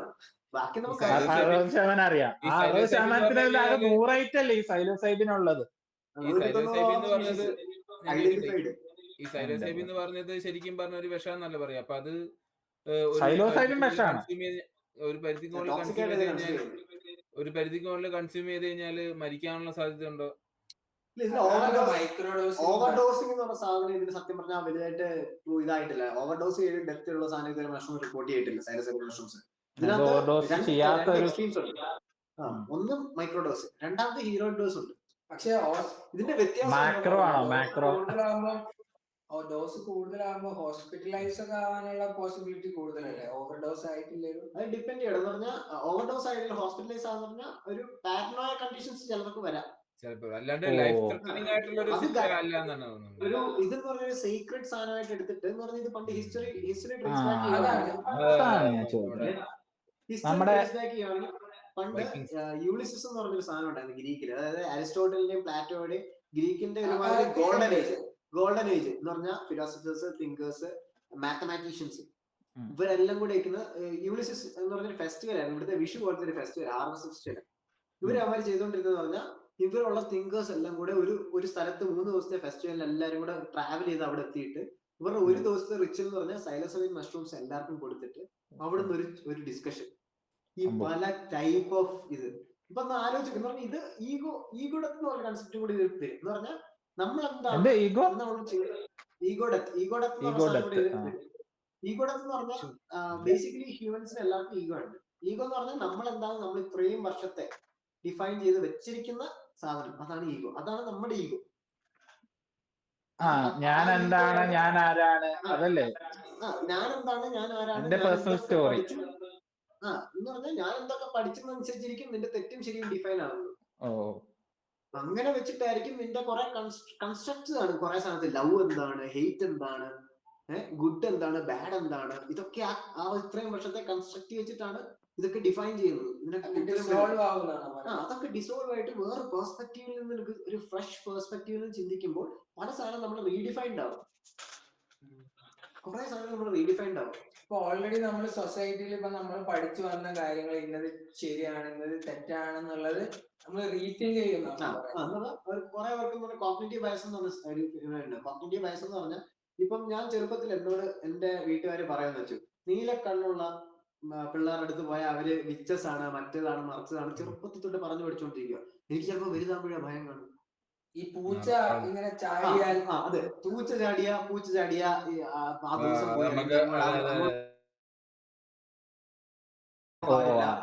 അന്ധവിശ്വാസം അങ്ങനത്തെ കുറെ ഭയങ്ങൾ നമ്മുടെ മനസ്സിൽ ഓൾറെഡി ഉണ്ടെങ്കിൽ നമ്മൾ തന്നെ അത് വിശ്വസിക്കും. അത് കഴിഞ്ഞിട്ടായിരിക്കും നമ്മുടെ കുറെ ഡിസിഷൻസ് നമ്മൾ മേക്ക് ചെയ്യുന്നത്. തന്നെ ആ ഡിസിഷൻ നമ്മൾ പോലും അറിയാതെ നമ്മുടെ എന്താണ് സബ് കോൺഷ്യസ് മൈൻഡിനെ ഓൾട്ടർ ചെയ്യും ഡിസിഷൻ മേക്കിംഗ് വരും. അപ്പൊ അങ്ങനെയാണെങ്കിൽ ഞാൻ ഒരു ചോദ്യം ചോദിച്ചോട്ടെ. ഇപ്പൊ ഈ ആനയൊക്കെ ഇല്ലേ, നമ്മള് ആനേനെയൊക്കെ വളർത്തുമ്പോ വലിയ ചങ്ങല കെട്ടിയല്ലേ വളർത്തുക. ഇത് നമ്മൾ കേട്ട കഥയായിരിക്കാം, എന്നാലും ഞാൻ ചോദിക്കാണ്. ഈ ആന ചെറുപ്പത്തിലെ ചങ്ങലയിട്ട് ഇങ്ങനെ വളർത്തി അത് വലുതാവുമ്പോ പിന്നെ അത്ര വലിയ ചങ്ങലയുടെ ഒന്നും ആവശ്യമില്ല. അതിനെ ഒരു കാലിലൊക്കെ ചങ്ങലയൊക്കെ കെട്ടിയാലും ആള് അത് അവിടെ അങ്ങ് സ്റ്റക്കായി പോകും. അങ്ങനത്തെ ഒരു ബയസ് എന്നല്ലേ പറയണേ. അപ്പൊ ഈ ഒരു ആനയ്ക്ക് നമ്മൾ കുറച്ച് സൈലോസൈബിൻ മഷ്റൂം കൊടുക്കുകയാണെങ്കിൽ ആനയുടെ ബിഹേവിയർ മാറുമോ? ഈ ചങ്ങലയൊക്കെ പൊട്ടി സാധനങ്ങളൊന്നും നമുക്ക് അത് ഈ പറഞ്ഞ പോലെ അറിയാത്തതില്ല. എത്ര എമൗണ്ട് വേണം, എത്ര ഡോസേജ് വേണം, ഇതിന്റെ ന്യൂറൽ പാത്വേസ് ഇതേ ഹോർമോൺസ് ഒക്കെ തന്നെയാണോ അതിന് വർക്ക് ആവാന്ന് പറയാൻ പറ്റില്ലല്ലോ. കാരണം ഇതിന്റെ പണ്ടൊരു തിയറി ഉണ്ട്, സ്റ്റോൺ ഡേക്ക് തിയറി എന്ന് പറയുന്നത്. ടെറൻസ് മെക്കനെ എന്ന് പറയുന്നൊരു പുള്ളിയുണ്ട്. പുള്ളി ഇതിന്റെ ഒരു ഫ്രണ്ടിയർ ആണ്, റിസർച്ചിന്റെ ഒരു ഇതായിരുന്നു. സയന്റിസ്റ്റ് ആണ് സയന്റിസ്റ്റ് ആണ് പുള്ളി. പുള്ളി എന്റെ ബോട്ടണിസ്റ്റ് ആണ്. ഈ ഒരു കാര്യത്തിൽ മാത്രം പ്ലാന്റും പ്ലാന്റ് സൈക്കോളജിയും അതുപോലത്തെ കുറെ കാര്യങ്ങൾ പ്ലാന്റ് അല്ലല്ലോ. എന്താണ് പേരെന്താണ്? Plant psychology. ഇത് ഫംഗൈ പുള്ളിയുടെ സയൻസ് മേജർ ഒരു റിസർച്ച് ആയിരുന്നു. പ്ലാന്റ് എല്ലാം അറിയായിരുന്നു പ്ലാന്റ്. കാരണം ഇതിന്റെ വേറെ സാധനം ഫംഗയുടെ വേറെ ഒരു വ്യത്യസ്തത പ്ലാന്റിൽ നിന്ന് വരുത്തുന്ന വെച്ചാൽ മനുഷ്യനെ കൂട്ട് തന്നെയാണ്. ഇത് ഇൻഹേൽ ചെയ്യുന്ന ഓക്സിജനും എക്സേൽ ചെയ്യുന്ന കാർബൺ ഡൈ ഓക്സൈഡും ആണ്. ഹ്യൂമൻസുമായിട്ടാണ് കൂടുതൽ കണക്ടിവിറ്റി പ്ലാന്റ്സിനെക്കാളും ഫംഗൈക്കുള്ളത്. പിന്നെ ഞാൻ നേരത്തെയൊക്കെ വായിച്ചാണ് ചില ഈ പല പഴയ കൾച്ചറുകളിലൊക്കെ എന്താണ് ഈജിപ്തിലും നീ ഇപ്പൊ പറഞ്ഞില്ലേ, അപ്പൊ അതിനേലും പഴയ കുറെ ഏൻഷ്യൻ കൾച്ചേഴ്സിലൊക്കെ ഈ ലാറ്റിൻ അമേരിക്കയിലും ഒക്കെ ഇത് യൂസ് ചെയ്യാറുണ്ടെന്ന് ഞാൻ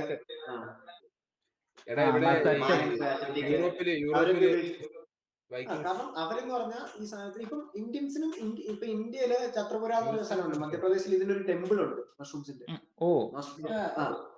ഛത്രപുര എന്ന് പറഞ്ഞ സ്ഥലമുണ്ട്, അതിന് ടെമ്പിൾ ഡെഡിക്കേറ്റ്.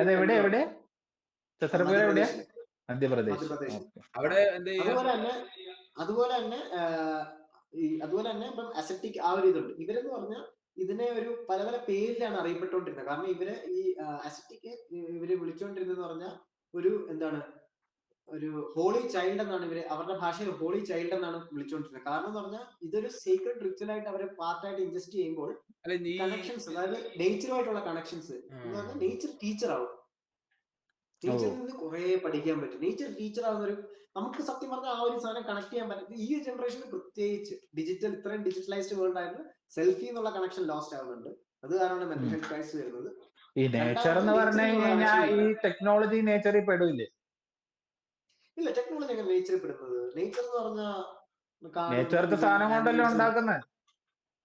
അല്ലടാ, ടെക്നോളജി എന്ന് പറഞ്ഞാൽ ടെക്നോളജി നമ്മളും നേച്ചറിൽ നിന്ന് വന്നല്ലേ? നമ്മള് നേച്ചറിൽ നിന്ന് വന്നല്ലേ? നമ്മള് നേച്ചറിൽ നിന്ന് വന്ന, പക്ഷെ നമുക്ക് നേച്ചറായിട്ട് ഒരു കണക്ഷൻ ഇല്ല. അതാണ് കുറെ വേറെ പ്രശ്നം വരുന്നത്.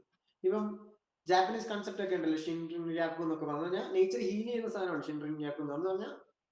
ഫോറസ്റ്റിലൊക്കെ പോയി ജീവിക്കുന്ന ഫോറസ്റ്റ് ബേതിങ്, അതായത് റിക്കവർ ചെയ്യുന്നു മറ്റേ ഹ്യൂമൻ മെന്റൽ ഹെൽത്തിനെ എങ്ങനെ തിരിച്ചു കൊണ്ടുവരും.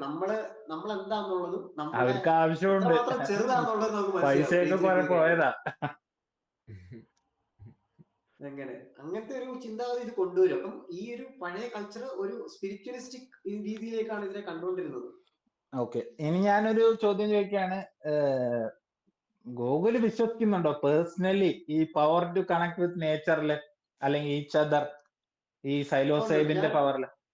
ഞാൻ 100% വിശ്വസിക്കുന്നുണ്ട്. കാരണം നേച്ചറും നമ്മളുമായിട്ടൊരു വൺനെസ് എന്നുള്ളൊരു ഐഡിയോളജി അത് ക്രിയേറ്റ് ചെയ്യും. വള്ളമാണ്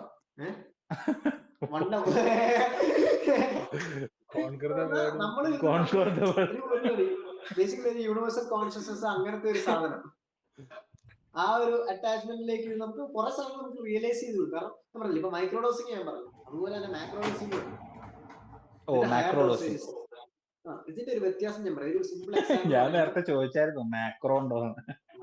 അതെ, അത് മൈക്രോഡോസ് ഹീറോ ഡോസ് എന്ന് പറയും. ഇതിന്റെ ഒരു സിമ്പിൾ എക്സാമ്പിൾ എന്ന് പറയുമ്പോൾ മൈക്രോഡോസിംഗ് എന്ന് പറഞ്ഞാൽ നീ ഒരു ഇൻസ്ട്രുമെന്റ് ട്യൂൺ ചെയ്യുന്നതല്ല, അതിന്റെ സൗണ്ട് കറക്റ്റ് ആയിട്ട് പതുക്കെ ട്യൂൺ ചെയ്യുന്ന ഹാലുസിനേഷൻസ് ഒന്നുമില്ല.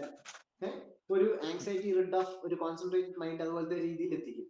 പക്ഷെ മറ്റേ മൈക്രോഡോസിലേക്കോ പോകുമ്പോൾ പറ്റുന്നതെന്ന് പറഞ്ഞാൽ ഒരു ഒപ്പേറ പ്ലേ ചെയ്യുക, ഒരു സിംഫണി പ്ലേ ചെയ്യുക. നീ മറ്റേടത്ത് ട്യൂൺ ചെയ്യാതിരിക്കും, ഇവിടെ ഒരു വലിയൊരു സിംഫണി പ്ലേ ചെയ്യുകയായിരിക്കും. ബോംബാടി ഒറ്റയടിക്ക് പല പല ന്യൂറോൺസ് ബോംബാടി ചെയ്യും. അത്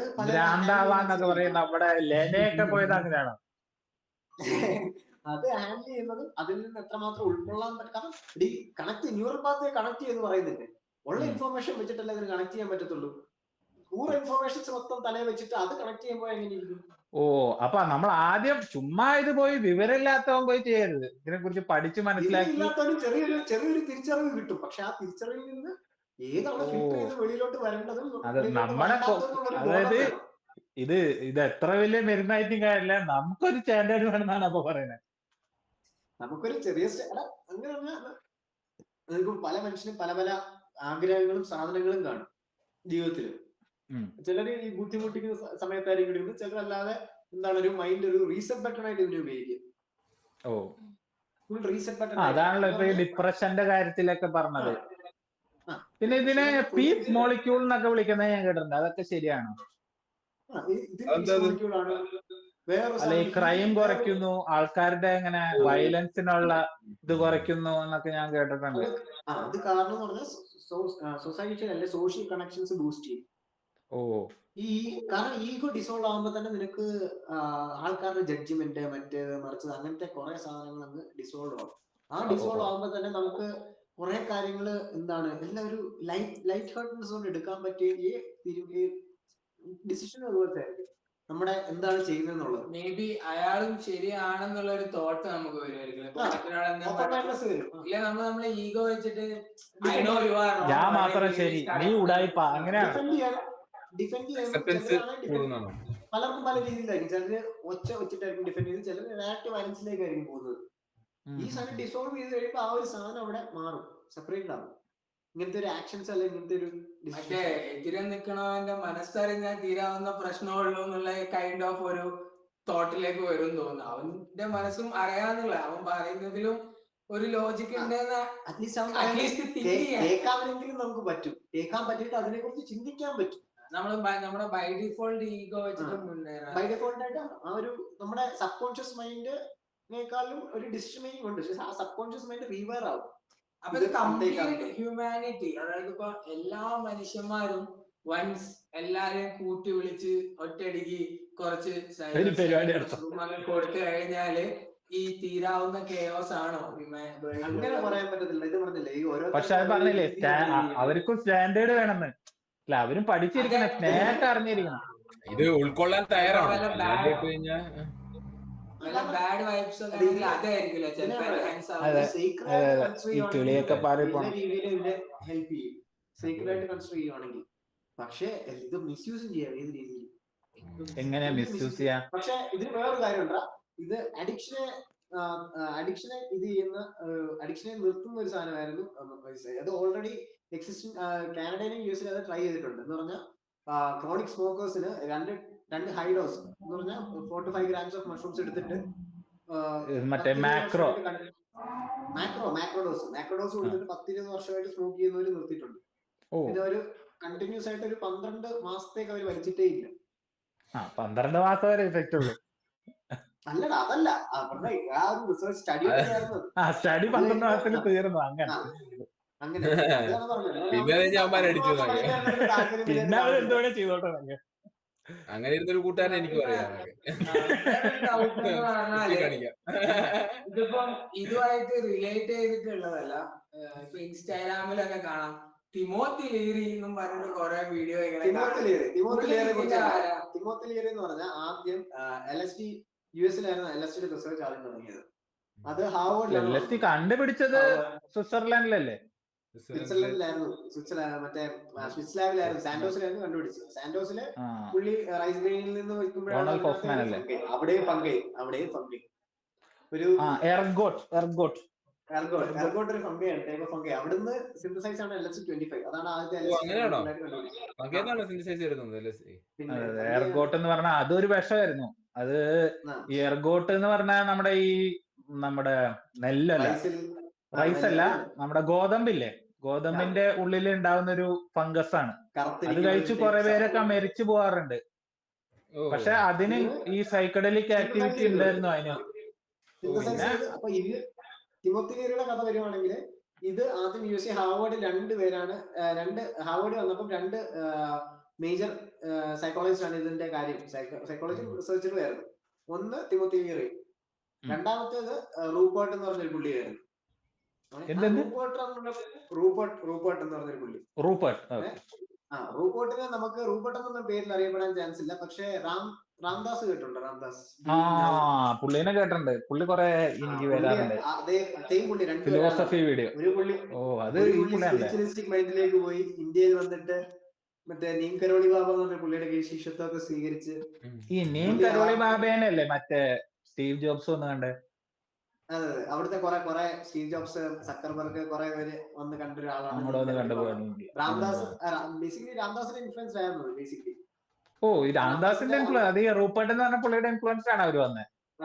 കാരണം പുള്ളിയുടെ ബുക്ക് അതുപോലത്തെ സാധനങ്ങളാണ്. ബീയിങ് നൗ അങ്ങനത്തെ ഒരു എന്താണ് പ്രസന്റിനെ എങ്ങനെയാണ് കാണുന്നത്, എങ്ങനെയാണ് ജീവിക്കുന്നത്, അങ്ങനത്തെ ഒരു സാധനമായിരുന്നു പുള്ളി ഇതും വിട്ടു. പുള്ളി അന്ന കാലത്ത് 28-ാം വയസ്സിൽ പുള്ളിയുടെ സ്വന്തം സ്ഥലത്ത് പുള്ളി പ്രൊഫസറായിട്ട്, അത് ഹാർവേഡിൽ അങ്ങനെ ജോലി ചെയ്തോണ്ടിരുന്ന പുള്ളിയാ. ആ സന്യാസിയായിരുന്നു. ജോലിയൊക്കെ വിട്ടു. പുള്ളിയുടെ ഇത് ജീവിതം ഇങ്ങനെയായി. രാംദാസിന് പേര് പിന്നെ ഓപ്പോസിറ്റ് ആണ് പുള്ളി. ഈ സാധനം എന്താണ് ആൾക്കാരിലേക്ക് എത്തിക്കണം, അങ്ങനത്തെ ഒരു മൈൻഡ് സെറ്റ് ആയിരുന്നു പുള്ളിക്കിടയ്ക്ക്. ഈ മഷ്റൂം കിട്ടി. ഒരു മഷ്റൂംസ് ആദ്യം മെയിൻ ആയിട്ട് വന്ന യു എസിൽ നിന്ന് 1960s ആയപ്പോഴത്തേക്ക്, യൂറോപ്പിൽ നിന്ന് മഷ്റൂംസ് 1960s ആയപ്പോഴത്തേക്ക് യു എസ് വന്നിട്ട് ഈ ഇടയ്ക്ക് പുള്ളിയുടെ ഒരു സ്റ്റോറി ഉണ്ട്. പുള്ളി ഈ മഷ്റൂംസ് ഒരു ഡോസ് ഇട്ടിട്ട് 5 ദിവസം ആരോട് സംസാരിച്ചിട്ടില്ല.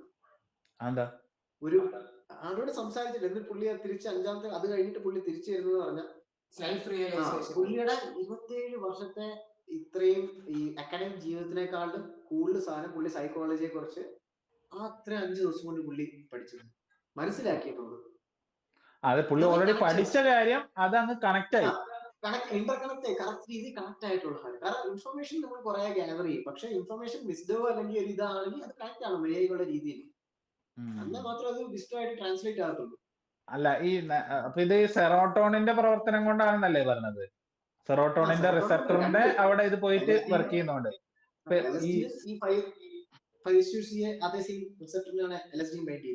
LSD ബൈൻഡ് ചെയ്യുന്നത്. അപ്പൊ അതില് ഈ സെറോട്ടോണിനെ മുകളിലാണ് ഈ സൈലോസൈബിൻ, അതിക്ക് മുകളിലാണ് ഈ ലൈസർജിൻ LSD വരുന്നത്. എന്നിട്ട് അതിനെ അവിടെ തന്നെയാണ് ഈ LSDയും സൈലോസൈബിനും ഏകദേശം ഒരേ ലെവൽ വരും. കാരണം LSD കണ്ടിന്യൂസ് ആയിട്ട് ഉപയോഗിച്ച് സൈലോസൈബിൻ ഉപയോഗിച്ചാലും സൈലോസൈബിൻ കണ്ടിന്യൂസ് ആയിട്ട് ഉപയോഗിച്ച് LSD ഉപയോഗിച്ചാലും ഇതിന് ക്രോസ് ടോളറൻസ് ഉണ്ട്. രണ്ടിനും ക്രോസ് ടോളറൻസ് ഉണ്ട് എന്ന് പറഞ്ഞാൽ ടോളറൻസ് എന്ന് പറഞ്ഞു കഴിഞ്ഞാല് ടോളറൻസ് എന്ന് പറഞ്ഞാൽ ഇപ്പം ഒരു ഇത്ര മൈക്രോഗ്രാം എടുത്തോണ്ടിരിക്കുന്ന ഒരാളാണ് ഇതിന്റെ മഷ്റൂമിന്റെ. അപ്പൊ അത്ര മൈക്രോഗ്രാം കണ്ടിന്യൂസ് LSD എടുത്താൽ വലുതായിട്ട് അറിയത്തില്ല. ഇത് ഇൻജസ്റ്റ് ചെയ്താൽ ബ്രെയിൻ ഡിറ്റക്ട് ചെയ്യത്തില്ല വ്യത്യാസം ഇതുകൊണ്ടും. അതിന്റെ എഫക്ട് വരണമെന്നില്ല. കാരണം എക്സാമ്പിൾ നോക്കുകയാണെങ്കിൽ 2 സിഗരറ്റ് വലിച്ചുകൊണ്ട് കുറെ നാളായിട്ടിരിക്കുക. അതിന് 2 സിഗരറ്റ് വലിക്കുന്നവര് മനസ്സിലാവും ഈ 2 കൊണ്ടൊന്നും ആകത്തില്ല, അത് ടോളറൻസ് കഴിഞ്ഞു. അവൻ എന്തെങ്കിലും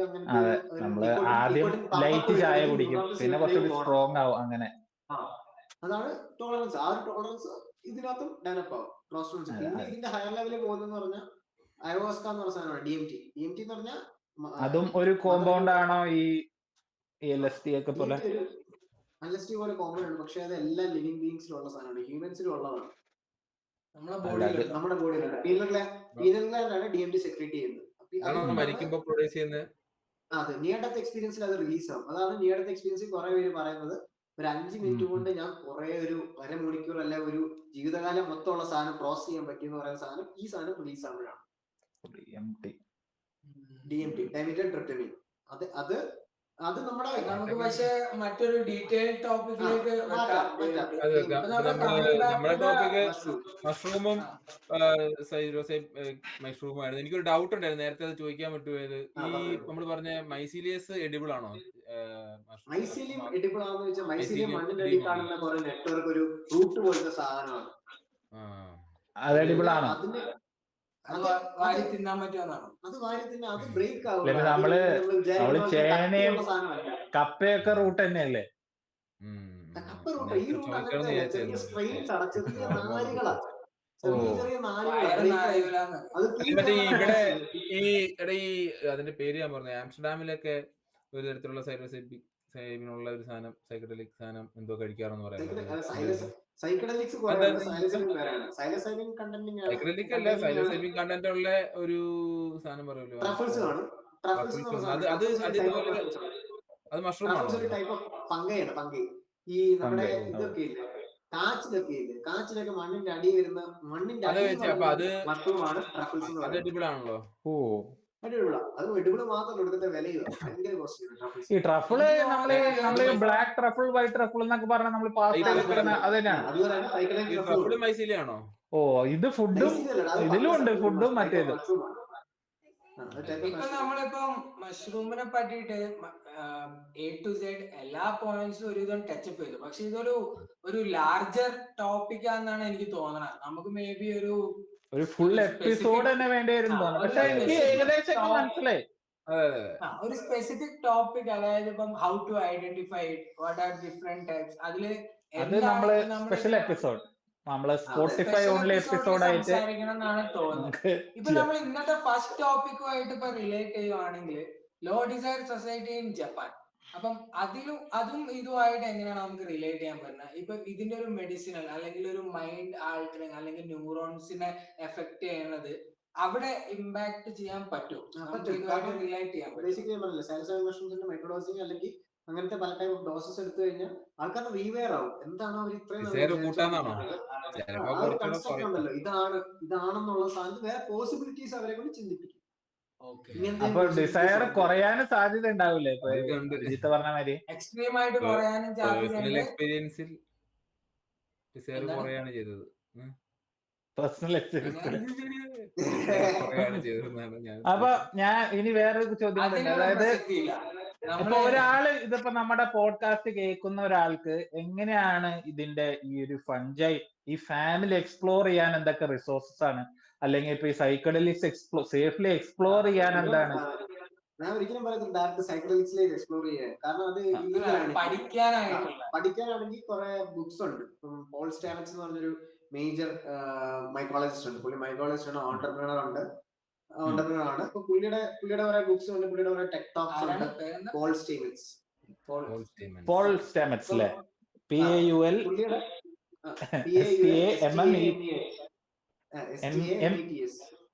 METS.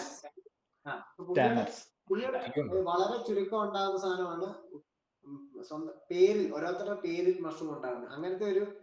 അങ്ങനത്തെ ഒരു പുള്ളിയാണ് ഈ പുള്ളിയുടെ പേരിൽ മഷ്റൂം ഉണ്ട്. ഓണറി ഇതായിട്ട് പുള്ളിയുടെ പേര് മഷ്റൂം ഉണ്ട്. കാരണം പുള്ളി ഒരു more than 30-40 species of psychedelic mushrooms identify ചെയ്തിട്ടുണ്ട്. ഐഡന്റിഫൈ ഇല്ല, കണ്ടുപിടിച്ചിട്ടുണ്ട്. ഇതാണ് പുള്ളി സൈക്കഡലിക്സ് മാത്രമാണോ അതോ ജനറലി മഷ്റൂം?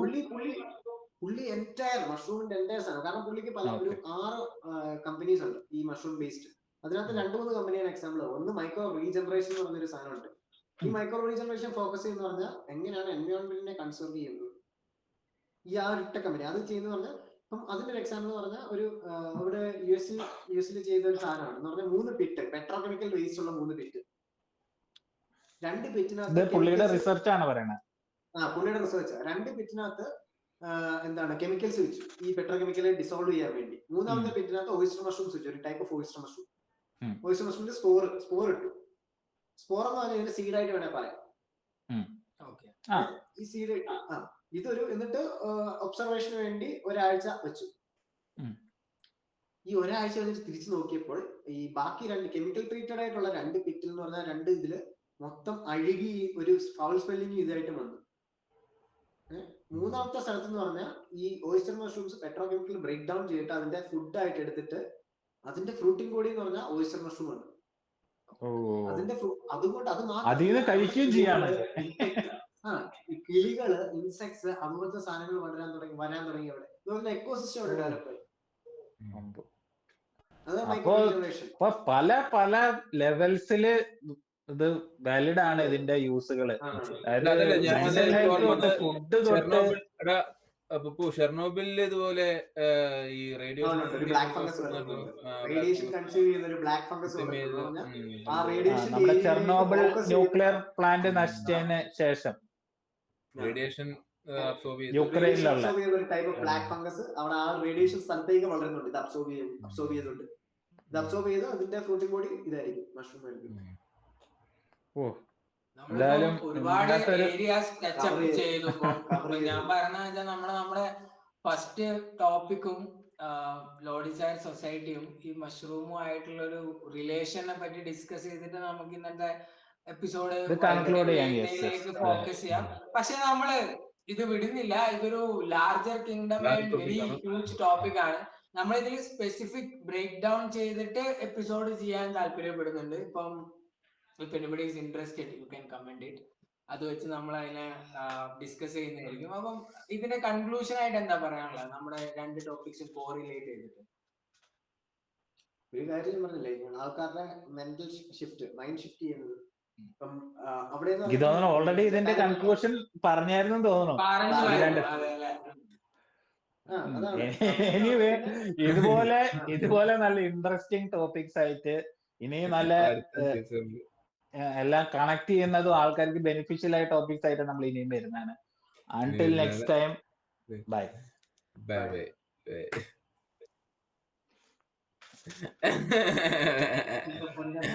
അത്